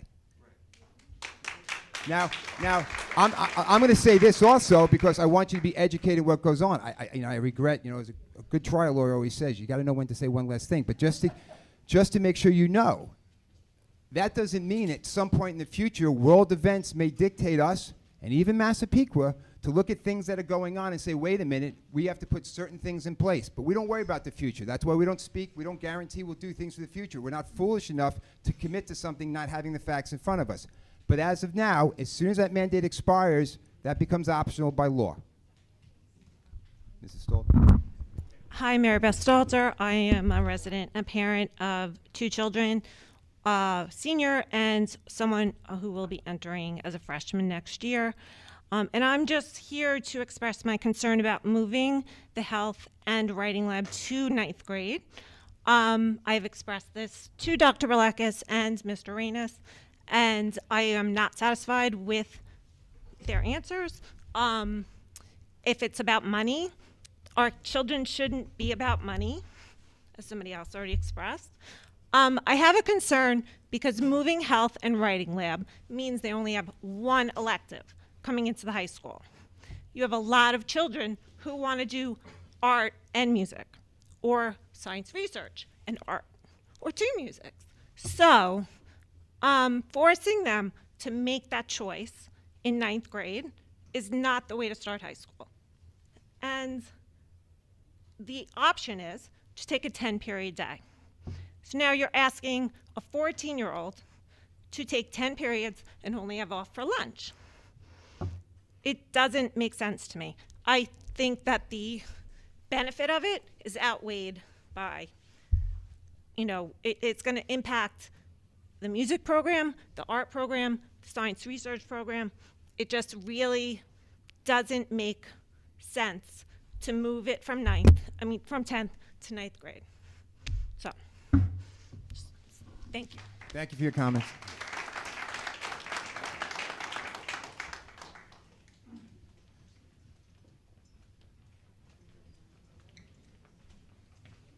Good evening. My name is Steve Moylan. I live in the district. I have 3 children. Everything covered it in very good detail. As far as any concerns about the removal of the mask mandate, just since January 1st, per Dr. Burak's emails, 115 staff members and 366 school children have tested positive. So if that's working, I think we'll be all right when it's no longer in place and when it doesn't work. 13% of the school children have tested positive just since January 1st. So, let's stop acting like this is actually working, just for everybody's concerns. Thank you.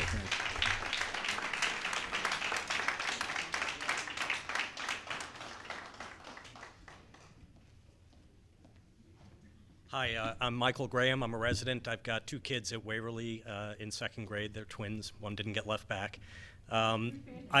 So I'm just getting my feet wet now in school board issues and things of that nature because I've become very concerned with what's been going on the last year or two. I have a question for the board, or maybe for Mr. Belmont in particular, and that is, if Governor Hochul were to use her, what she perceives to be her emergency powers to enact something we thought was directly harmful to kids, and I'll take this to an absurd point, maybe she says the teachers have to smack the kids in the face every day when they come in, and that somehow, in her mind, helps prevent COVID. Decisions that get made in Albany and in Washington are political. They don't have our kids' best interests at heart, but you guys do. What would the board's response be to something that was clearly harmful to the kids? I happen to believe the mask wearing is clearly harmful. I recognize some people may think otherwise, so I'd be curious to find out what your obligations were with respect to protecting the children from requirements that come down from on high, understanding the funding considerations. Right. So I'm going to assume my board members will allow me to answer that, and of course speak if you want. The one easy answer I'll give you right off the bat is that we're not going to speculate because it's a very subjective question. You know, creative in how you crafted it and to present it, but it is a very subjective question. But I will bring you back to what concerns a lot of people is the administrative policies that the governor is trying to do that's been circulating on social media, which luckily I'm not on, but I get fed, which claims that they're giving all this authority from the executive branch to the Department of Health to have them mandate these things whenever the government wants to do that. I spoke specifically to a senator in our state assembly. He says he has no idea about that, and his words are, that's impossible to happen without going through the assembly. So unfortunately, as we've learned this week and many other places, there's so much misinformation that goes on. So right now, the backstop to all those issues are our state assembly. That's the only limitations we have to the executive branch, and I guess that's why politics are involved since the last year. People who never knew about politics at all, never even knew who their state senator or assemblyman was or assemblywoman, are now realizing, wow, you're right. The only way to curb executive powers is through the assembly, and that's why more and more people are talking about that. So there's no way for us to speculate. We've been asked that before in the past, what would we do? You know, I'm not foolish enough to put any of my board members in a position to answer that on speculation, because as much as something's going to happen in a week or two, there's no way to predict that. But I can assure you I'm very comfortable, especially with our administration and our teachers and how they've always made decisions taking our children's best interests to heart. I shouldn't have sat down. So I appreciate that, but the preponderance of studies that I've read show clear harm from mask wearing. I don't know what information you folks see with respect to higher incidence of issues with children, whether it's anxiety or physical health issues, developmental issues, but I would be willing to guess that if anybody looked at that, and Dr. Burak, maybe you've seen some of this, the incidence of problems with the school children, particularly the younger ones, has to be substantially higher today than it was 2 years ago. I would just say that whether I agree or disagree with you, this is like, we can be in court, but I would say that your first comparison of them telling us to beat children is a much clearer example of danger to children than the current studies that at least I would disagree because that's physical damage. This is emotional and developmental damage. And I can appreciate, and the backstop. Do we have any statistics on that, by the way? The backstop to that would be the assembly. And because I don't. But does the school district, and again, I'm ignorant, No. I haven't, attended we have not meetings spent the before. time and money to gather stats on that, because even if it was true. Well, but isn't it incumbent on us to do that so we can No. ensure that our children aren't being harmed? No, that's what the assembly's job is to do. That's an administrative order. I find that hard to believe. Well, we can keep having a conversation, but we have to take turns speaking. So Mhm. if I can go now. Be my So guest. the mandate came from the governor. The assembly's job, as the government works, is to look at those mandates, and if they believe that outside her authority or if they pose an unnecessary risk, it is for them to act. We do not have the authority to do that. That's why there's 3 levels of government. That's why you're seeing all 3 in the last 2 months. The executive, sadly, the legislative is not doing much, but thanks to a couple of residents in our district and other places, we now have a court case that's addressing this issue. Those are the mechanisms by which you do it. To try to get creative and ask questions like, we're somehow going to get rid of masks by the scenario you're creating, that's not an option. Well, but do we have an ability? You've answered my question. Fine. Thank you, Mr.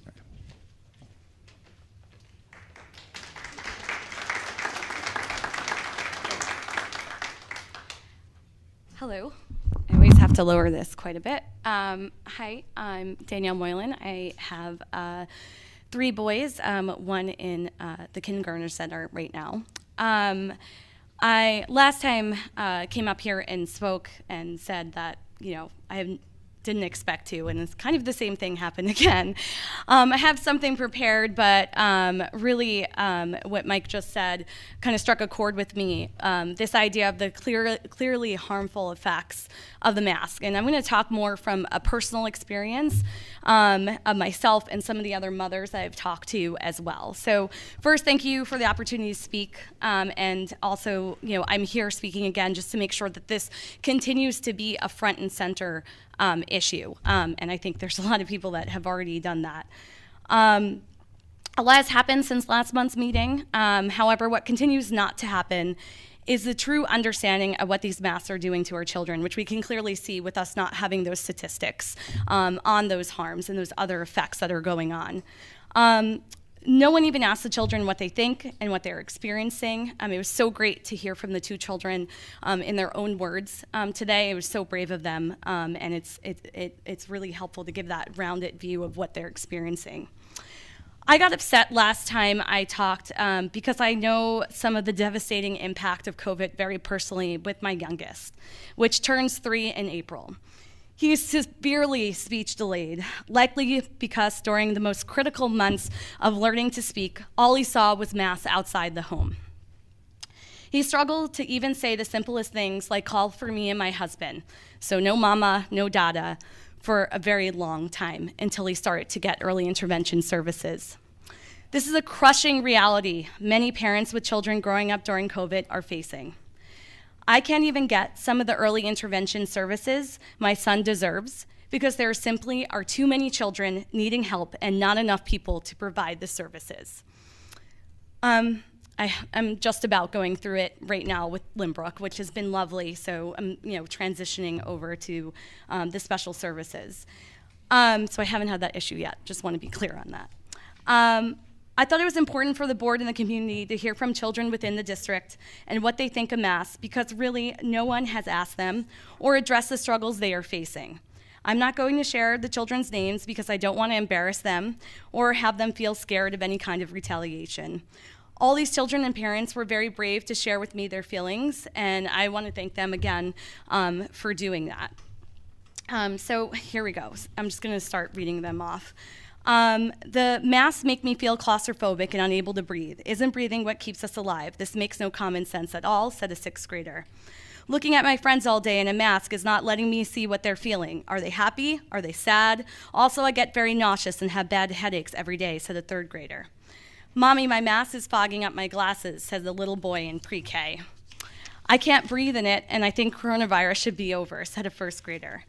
I feel scared not to wear one because I don't want to get in trouble, says a 2nd grader.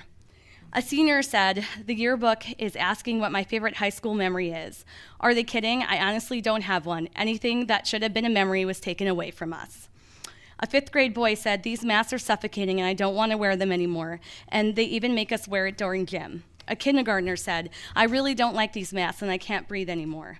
A 10-year-old said, you feel a big difference when you're running it with a mask. It's harder, and they don't seem to even help. A 4th grade girl said they're horrible and we shouldn't have them. It's not healthy, and you can't see people's faces anymore. A 4th grade girl said, I hate it. I can't breathe. My head is always hurting. I want to see people smile on their face. I hate when teachers say, put your mask up all the way because I don't like getting yelled at. A kindergartner said he cannot understand his teacher's words sometimes, and he's in speech. A 5th grader says he can't breathe and it fogs up his glasses so he can't see the board. A kindergartner, this is the last one, said every day for the amount of the whole day I'm wearing a mask. The whole day until afternoon I'm wearing a mask. I think we should destroy the mask for once and for all. So hopefully you can understand the first chance we get, we want masks to be an individual choice for parents, which I know, Mr. Belmont, you have mentioned is going to be the case. Because as we can see, it's been clear that it's long past the time that we can say these are not affecting our children.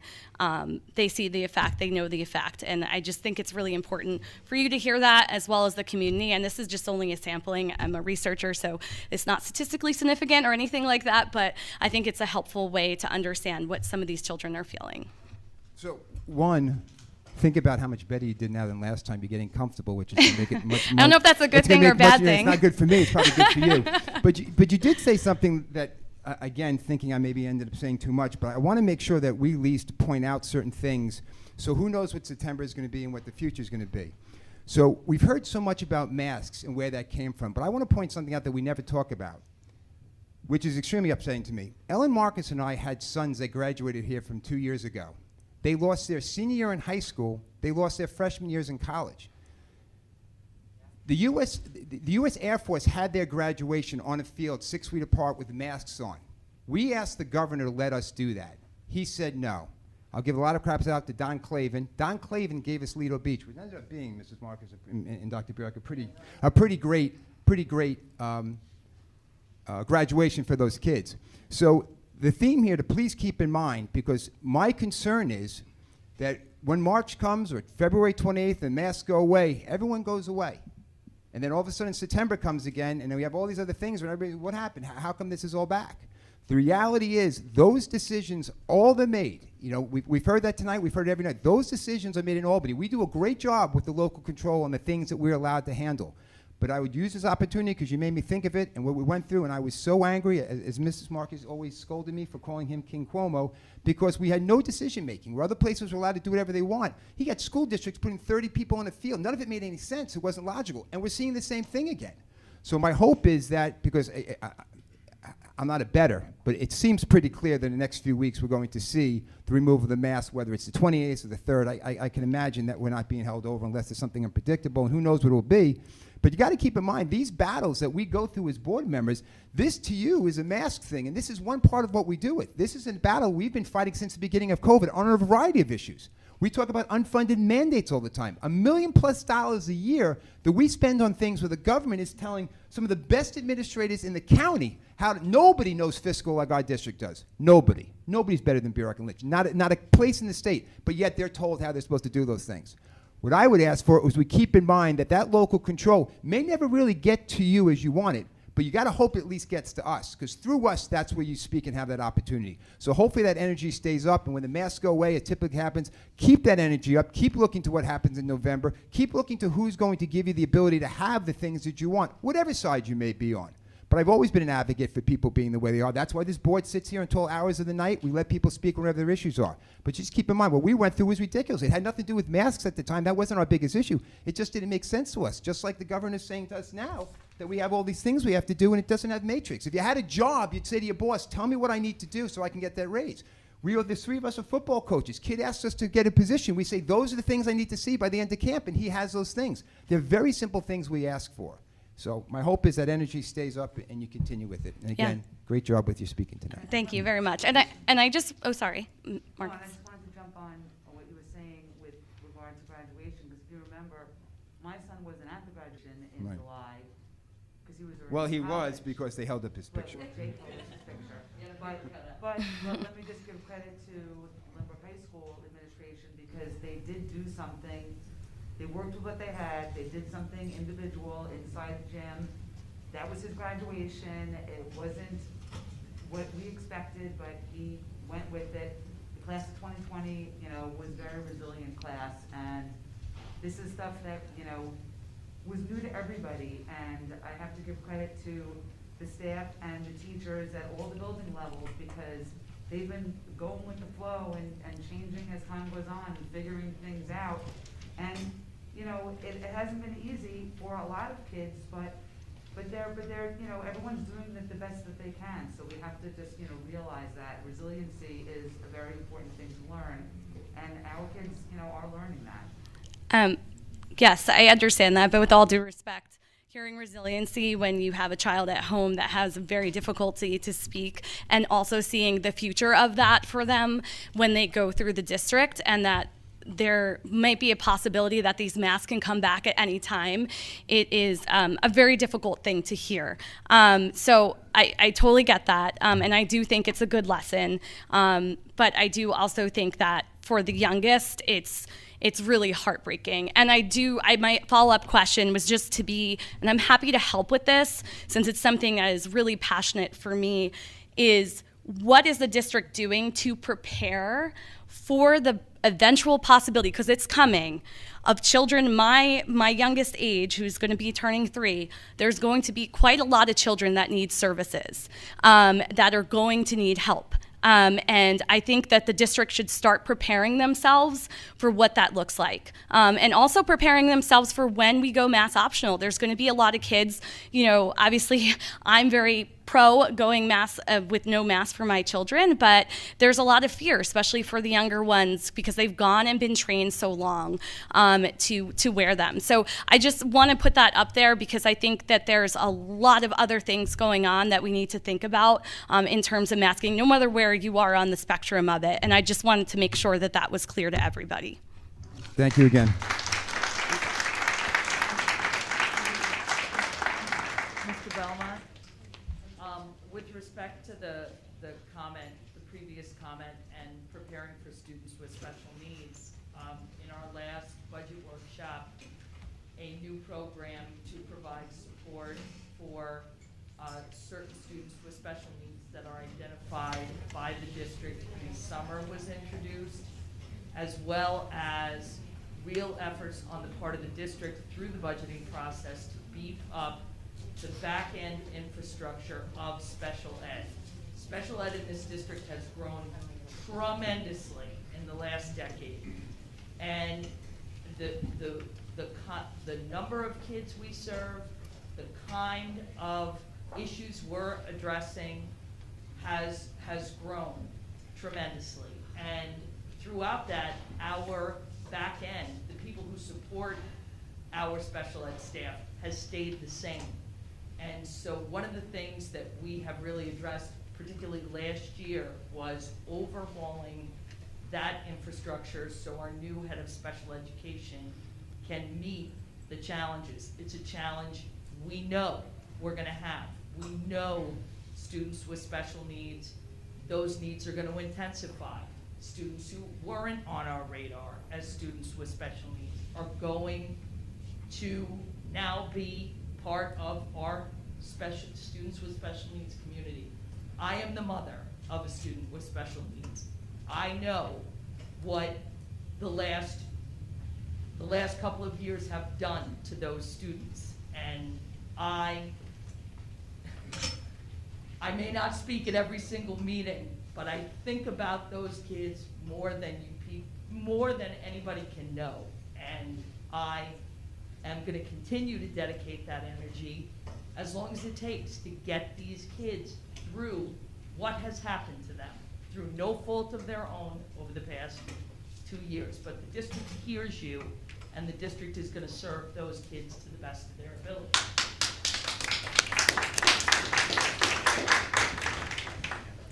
Hello, can everybody hear me? Yes.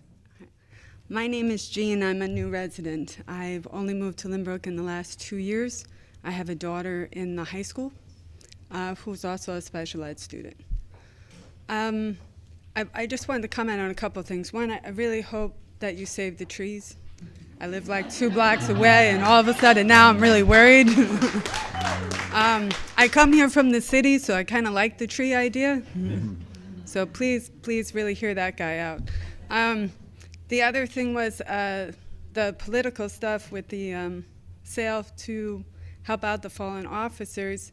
As a teacher myself, and I teach social studies, not in Lynbrook, but I do see the value of really encouraging civil discourse and for our kids to be practicing their First Amendment rights. Even if it is a political thing, we should be encouraging our children to participate in politics, to represent their views in a peaceful manner, and we shouldn't be hiding it at all. No matter what the cause is, we should be supportive of civil discourse. The last thing I want to just comment on as a teacher, even though I'm not in this school, is it's really hard. I mean, when you have to give instructions to children with a mask all day, do you know how many times I got asked to repeat myself?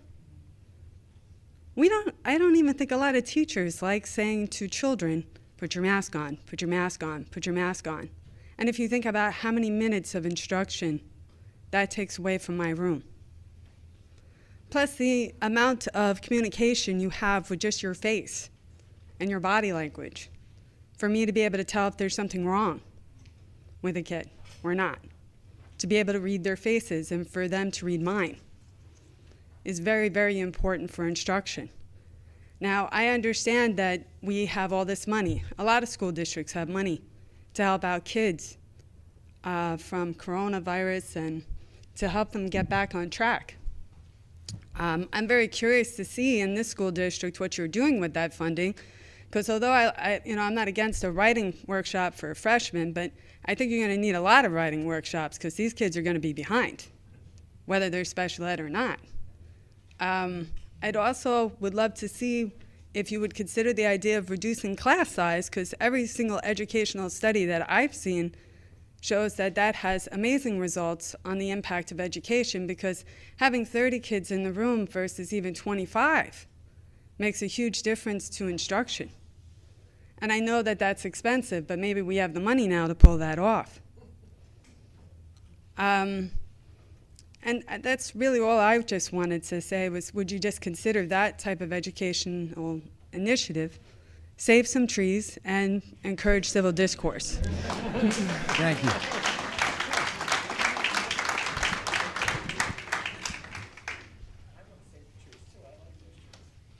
I know it's getting late. I'm Matt Becker. I got 4 kids in the district. I've spoken to you in the past. I just want to touch on something real quick. I watched most of the Board of Ed meetings from home.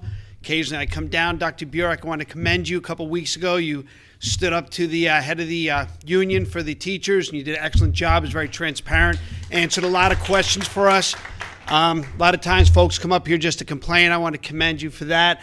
I want to commend Mr. Reynes for his handling of the balloon display with me personally on Monday, because when I heard the balloon display got taken down, being a local law enforcement officer, I was very, very worried what precipitated that, what caused that to happen. And Mr. Reynes not only returned my phone call, he then called me back to give me additional information, which was great because cooler heads prevail. I didn't jump on social media. I didn't immediately blow up the school. I waited to hear, and then I shared the firsthand information I got with other people so that we didn't disparage this wonderful district unnecessarily or, with misinformation. With that being said, I don't understand why the district didn't utilize its social media capabilities the weekend leading up to Monday's fundraiser and bringing attention to the fact that they were going to be holding a fundraiser for 2 young men who were murdered at the beginning of the prime of their life. I don't know whose decision that was not to do it, because somebody made the decision not to promote it, not to let the district know. It's very hard to have a fundraiser that nobody knows about. It's near impossible. So someone here, or a group of people here, made a decision not to utilize the district's social media capabilities to bring awareness to a fundraiser that the students had the courage and the foresight to bring up and to do. We as a district did not support our own student government association with a fundraiser they were doing. It makes no sense. So if someone up here on this board believes a fundraiser for a family that just lost their son, their husband, their uncle, their brother, a fundraiser for them is political, I ask you this one simple question. When you call 911, do they ask you your political affiliation before sending the police? I'd like someone to answer us why the social media for the district was not used to bring attention to this fundraiser. I can answer. Thank you. I can answer that for you, Mr. Becker. One, there was nothing political about it. What typically happens is when something is done from a high school level, a student government, it's typically done to that one building. Maybe next time we do something like that, we can consider whether or not, different buildings do different things. It's promoted building-wide. So hopefully next time when we do that, we can consider maybe changing that current practice when we do good events like that, and maybe we'll think about next time when we do something from one building, we can do it district-wide. But I appreciate your comments, Mr. Becker. Anybody else?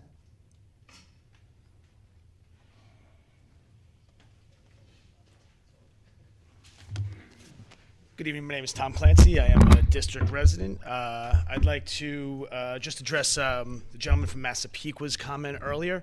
The Lynbrook Titans football program most certainly is coming from Massapequa on the field, so we'll start with that. So out of respect for all of the hot button topics. Just remember, we would never bother wasting our time going to Massapequa to talk about anything. Fair. Out of respect for all the comments tonight, I've actually chosen to sit and quietly wait. Apparently, I picked one heck of a night to talk about late buses. So, as the parent of a first grader at Marion Street and also a ninth grader at a private school, I am asking this board, before you guys go to your budget workshop next month, to at least consider the notion, please, of including late buses for our private schools. You guys have received the email I sent last week. I've been in contact with Dr. Berman about this issue. And quite frankly, my really ask, guys, is just to, instead of summarily dismissing the request, as it has been tendency for literally the last 30 years, to use a little bit of common sense metrics when you are looking at the budget concerns. I find it really hard to believe that Dr. Berman's response to me that it would be $1 million to provide budget for private transportation for late buses for private schools.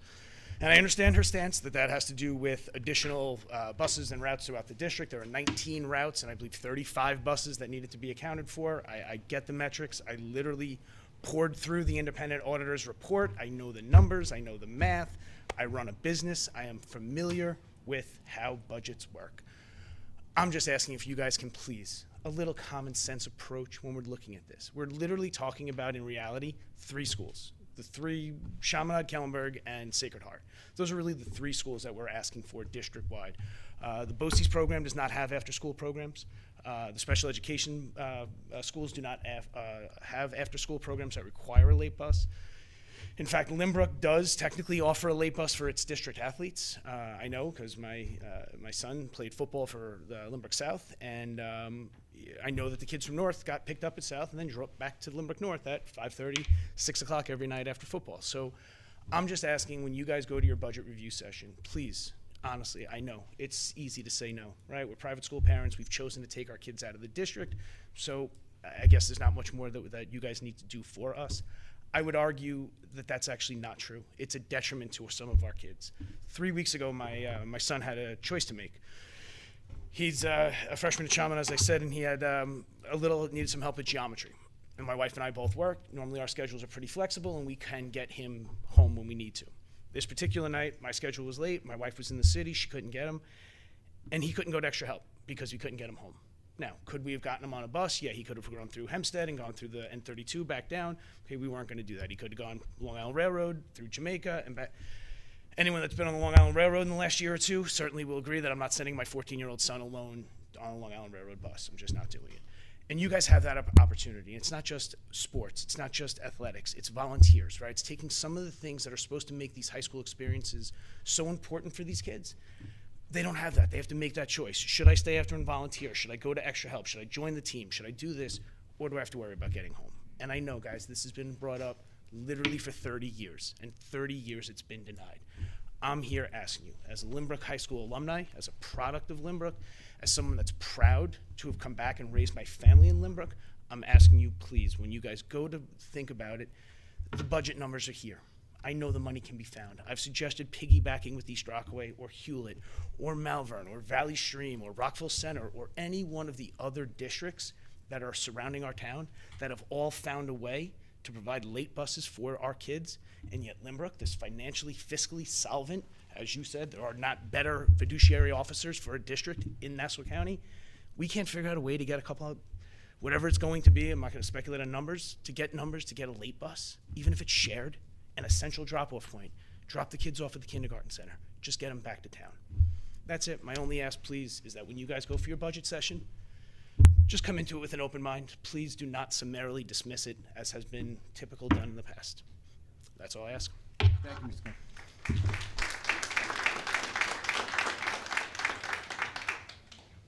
Hi, my name is Sarah Solon. I have a second grader and a pre-K at the UPK.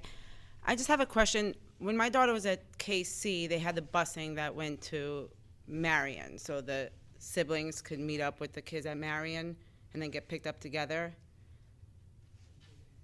Oh, okay. I don't know. Are we going to go back to that in September, or is that not happening? No. Dr. Berman?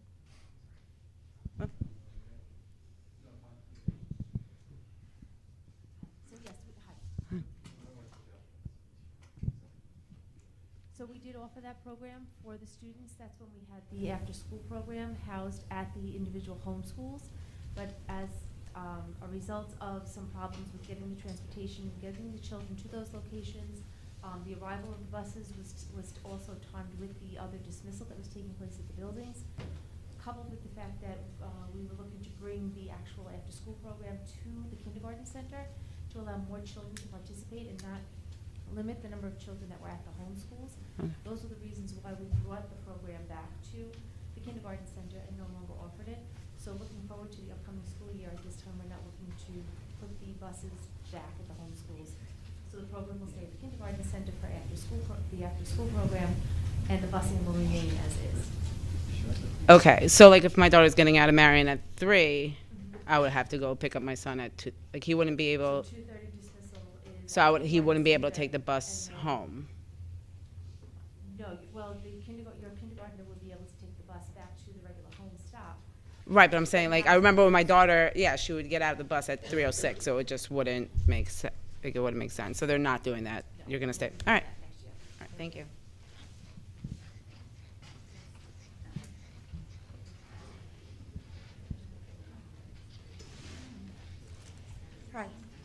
Hi. Lisa Blank. I have 2 kids in the district, one in the high school, one in the middle school. I'm not going to repeat anything anybody said already because I think you kind of know where we stand on the mass situation already. My comment was about absences related to COVID. So I have a senior who's looking at colleges and getting ready to go to colleges and getting ready to get his second period, marking period grades, and now is being threatened with NCs in many classes. And I was told now that I have to wait till June to fight his absences. And I'm just not sure why I have to fight anything, because he was literally absent from November 4th until November 22nd due to quarantining, as each one of us got it, 10 more days, 10 more days, 10 more days, and no education whatsoever in that entire time. And it's fantastic that now we have online learning, but for him it wasn't available. He failed a class. He got tutors 2 days before he was supposed to go back to school, 2 of which had absolutely no interest, or not interest, but I got a science tutor that didn't know anything about forensic science. And I got a math tutor that didn't know anything about what he was learning and was Googling answers, which I probably could have done. So, you know, some kids could teach themselves for 3 weeks. He couldn't. So now I'm dealing with literally, we caught up the entire second marking period. And I have to tell you, most of his teachers were amazing. Some not so amazing, but some were amazing. But now, for me, in the second marking period, where he missed literally 12 school days and maybe missed a couple of other days, now he's being threatened with NCs. And now I'm being told that I have to wait till June to fight these absences, where I don't even know why I have to fight them.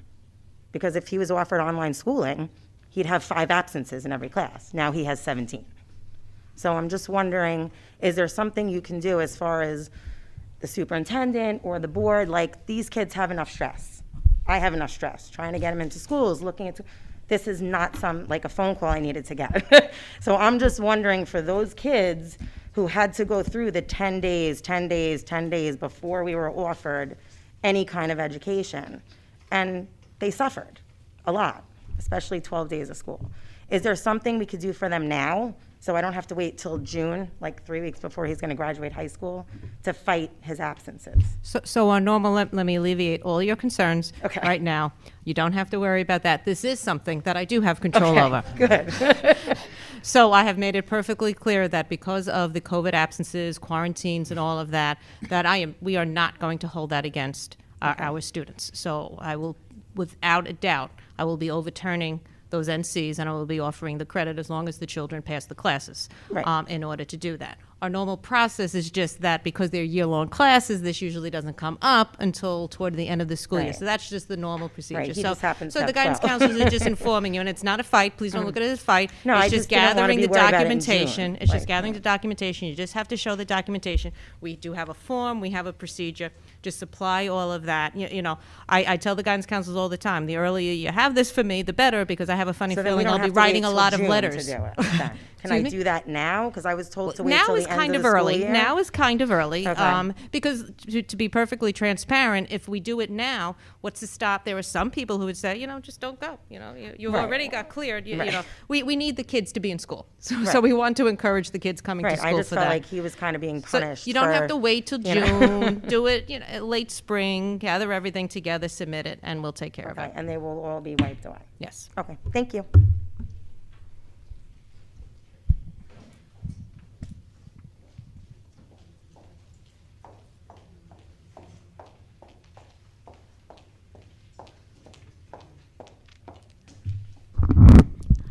Hi, my name is Jennifer Page. I'm a resident here of Lynbrook, and I'm here to discuss the proposed Marion Street construction project. After hearing about the proposal at the last board meeting, and we discussed it in the Marion Street PTA meeting, myself and some other parents had some questions and some comments.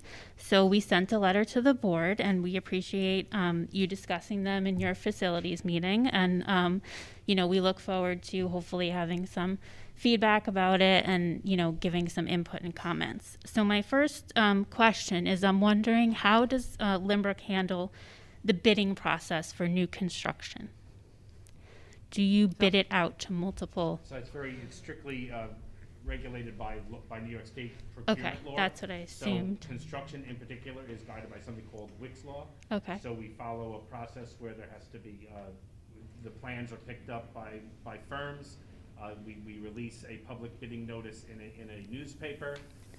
We have a public opening in our administration area. Normally the contractors all come around, and for the most part, for projects more than $1 million, we have to award 4 separate contracts: general construction, heating and HVAC, plumbing, and electrical.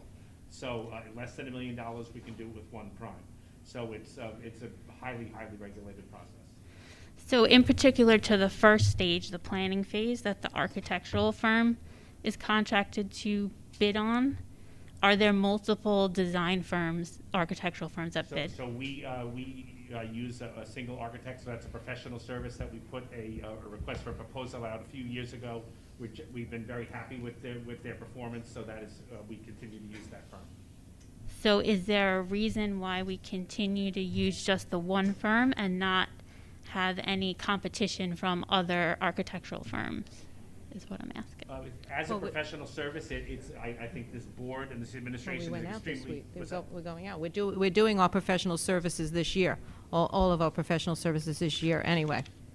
I guess what my question is, And that drives the competition. if you are, you know, putting an extension on your home, wouldn't you get multiple bids from a contractor, even if you like the one that you currently use, just so that not only to have competitive pricing, but maybe someone comes to you with an idea that you didn't realize before, or they come to you with something different. If you're always using the same person, you might not know about new materials that come out.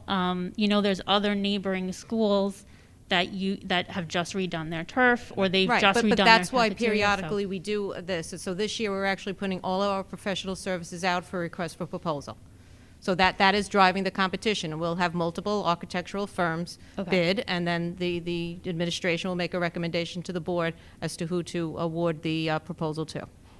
Okay, but is it like a yearly contract? No, you know what, as complex as a school district is, if you change your architectural firm who have the blueprints of all of us, we can't do that on, we would not be able to move this district forward with all of the projects. And each project, just keep in mind, each project is a multi-year project. So for example, the library situation. Right. So last year, 2 years ago, I think the community voted to approve the library renovation. Took all year to plan this, and we're soon submitting documents to the state. It's all the same architect. I can't change architects every year. by the time the state approves that, and then we go out to bid and the construction gets done, it could be a 3-year thing. I can't change my architect every year. If the first architect is the one who created those plans, that architect needs to follow that project from beginning to end. Right. I was saying per project, if you worked with a different architect, just to come up with the actual design plan, and then, but you're saying you can't change, you always have to have a contract Yeah, with that's someone just not how it works in the schools. specific. Because I think the whole point in coming up with a creative design is getting different perspectives. Like if I asked all of you to draw a tree, everyone would draw it differently. And that's how you kind of get the competition and the creativeness is from the different firms, is what I'm trying to point out. But I understand that there's a certain way to do it, and I'm not trying to criticize the current firm. It's just, you know, I know other industries, and I work in the design industry, and that's usually how you have to bid out projects to win. So moving on, I think that some of our comments, just in summary about the plan, is overall we think that the new parking lot looks way too big compared to what it currently is. We haven't compared both of the sizes and the amount of spaces, but we think it's too large, and conversely we think that the play spaces seem to have shrunk. Also, I wanted to bring up the part about what Mr. Simpson mentioned about the trees. Thank you for bringing that up, because I think that you can't, whatever landscaping the architect is going to suggest is never going to be able to replace those mature native trees. Like you said, they're hundreds of years old, and I think that with the turf emanating the heat and on the playground and the asphalt and the new parking lot and the kids running around, it just seems like if we remove all of the trees, it's going to be extremely hot, and that would be another one of our concerns. And then lastly, I think that the turf itself. So how long ago did we put in the turf at Marion? About 10 years ago. And how much money did that cost? 1.2 million. And how much is the new turf that they're saying? We're just replacing the carpet, so it'll be about 700,000. Okay, so in the 8 to 10 years that we put in that old turf, there's been absolutely no innovation, no new materials that have come out, and that's our only option, is to rip it up, throw it in a landfill, and then put the same material down again. That might be harmful to our children, might be emanating heat. And I just think that we need to find out if there's any other solution. There's not something that's been invented within this time period that's better for the environment, better for our kids, better. So we are asking the architect to do that exact research. Maybe it wouldn't have to be replaced so frequently if there was something that was more durable and a better option. This particular field has to be replaced. That has to be replaced. We did ask the architect for, some other solutions. Okay. If he has, so he's doing that Looking research, into it? and Okay. we asked him for prices and quotes, and we'll get all that to you next week. Okay. Yeah. And lastly, I know that the cafeteria was tacked on at the end because we were because in order to do the outside project, you needed to do something on the inside. And I went to West End, I went to North, I went to Lynbrook High School, and when I first visited Marion Street, I have to say, as a parent, when I went downstairs into the basement, I was a little bit surprised and, honestly disappointed. And I think that it is a basement or a sub-basement down there. And I've been to many PTA meetings there. I've sold ice cream in that cafeteria. It's very cramped. It's very crowded. The student body at Marion Street is huge, and it's growing. And I think that we have to think about that space in a more creative way. And I think there's a lot that we could do with bringing in more light and acoustics. I definitely think we could probably enlarge the space if we're smart about the floor plan and looking at the adjacent spaces and figuring that out. So I think that there's more that we can do there than just, painting and a small facelift. And so again, we look forward to lighting and new ceiling design is part of the plan. Yes, I mean, maybe we could raise the ceiling, maybe we could get in some windows, bigger doors, And we're looking at the Okay. windows, and we are looking at Okay. windows. I mean, there is, but to manage expectations, the space itself, though, is, you know, there's a solid hill outside of the Marion Street. Right, the two sides, but the other side, excuse me, what, I believe that there's other spaces that might be able to be moved around, the floor plan can be adjusted, maybe that kitchen that's in the back can move, and you can have light from the That's why the south-facing PTA ladies windows. who were here earlier, they're going to go on a tour. The tour. So they're going to take a look at that. Okay, great, thank you, I If appreciate I your could just time. put one Yes. thing, a matter of emphasis on the parking lot project, because Yes. it's turned into the parking lot project. I just wanted to give a little bit of history to it. The original idea actually came up 5 years ago. It came to the Marion Street Compact Committee as a function of the Parkland massacre. So people were concerned at that time, not about parking, but the fact that that playground is on a main street and it exposes children to danger. So the intent of the Okay. project is nothing to do with parking. It has to be doing with moving the playground, and the effect of moving the playground is creating a new parking spot. So it's just a matter of emphasis, but that's the Right. history behind the decision. Okay, which makes sense, but it maybe doesn't have to be so huge. It can come down a little bit, but it can still be blocking the street so that the children are moved inward and safer. We totally would agree with that. And Yeah. also, the functionality of the new parking lot is made so there's a circular system of cars that come in and out. The current parking lot is a logistical nightmare, and the fear of a kid getting run over is definitely my personal fear. Yes, it's I very have- My kids were dangerous there currently, all those yes. years. It doesn't function very well. It does The new parking lot, though it may be slightly bigger, will function much better and much safer for the kids. Yes, I think we also have to address that walkway, where the elevator currently is. You know how there used to be a very large walkway, and parents and kids would come in there in the morning and leave there, and there would be pickup, and also vendors come in that way, and they have access to the school, and that's the only like flat road that you could drive in and drop stuff off if there's an event or a fundraiser or something. So that area also seems to be very narrow now compared to how wide it currently is, and that with Marion Street is, you know, one of the most used schools by the most people in Lynbrook, and it seems like the plan has to have some fine tuning, and that's all I'm trying to say. Okay, thank you. Thank you for your time. Thank you.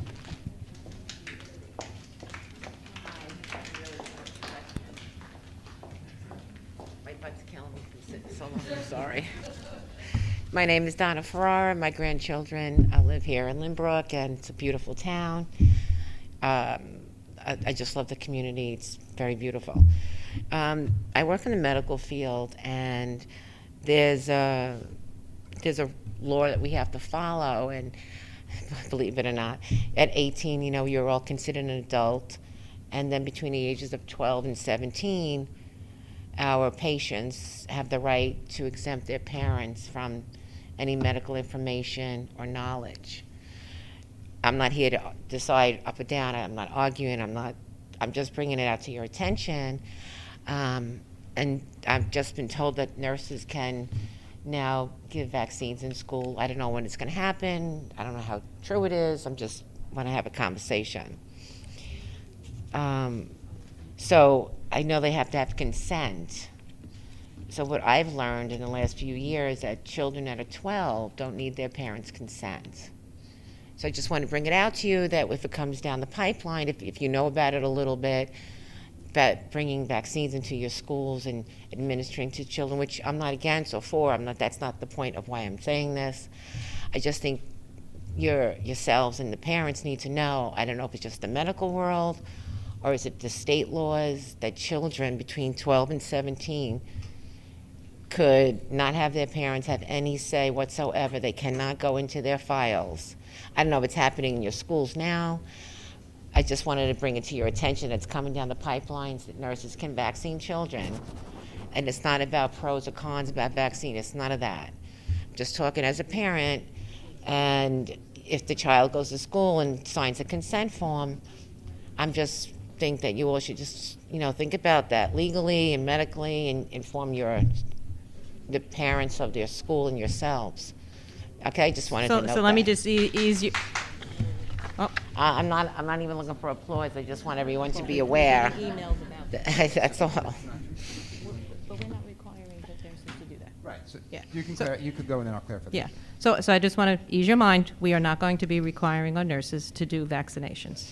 No, I'm just saying it was already granted. It's already passed. I so- don't believe that's accurate. Okay. I don't believe that's accurate. That's help all me. over. That's all over social media related to what we said earlier today. That's been passing around. But my understanding, they I have think it not. came from her. I think it was a law that was passed. No, I'm not. I'm I'm just saying maybe we should just look into it. Just be. No, it listen, could be a quiet little one. There's been conversations that have been circling, as I indicated earlier, about the administrative branch giving the DOH the authority to pass those orders and allowing schools to do it, usurping the legislator.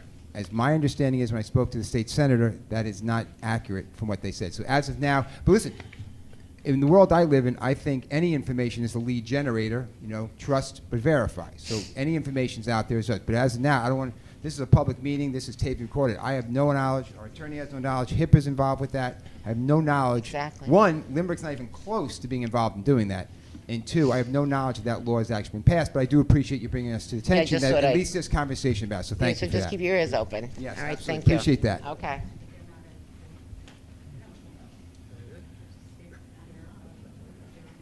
Okay, moving on to closing public comment. Moving on to donations, the board gratefully acknowledges the following donations. $430 from the Jovia Federal Credit Union's Teacher Grant Program for a glow light gallery to be installed at Waverly Park. A commission of $871.33 from Life Touch National School Studios Incorporated to be used for the purpose of purchasing instructional supplies at Lynbrook High School. $525 from West End PTA to be used to fund the Native American cultures of the Eastern Woodland Assembly at the West End Elementary School. Thank you for those donations. I'd like to ask for a consent agenda on resolutions 2202 and start again. 2202C1 through 2202C17, 2202NC1 through 2202NC5, and 2202G1 through 2202G29. There. Yes, we can twice. Yeah, okay, stop messing my flow. Can I have a motion, please, Marcus, second, Mrs. Hanson. All in favor? Can I have a motion to accept the consent agenda? Mr. Murray, second, Mr. Plesky. All in favor? Well, we finished that one unscathed, people. Our next meeting will be our budget work session, February 16th at 7:30. Everyone get home and stay safe.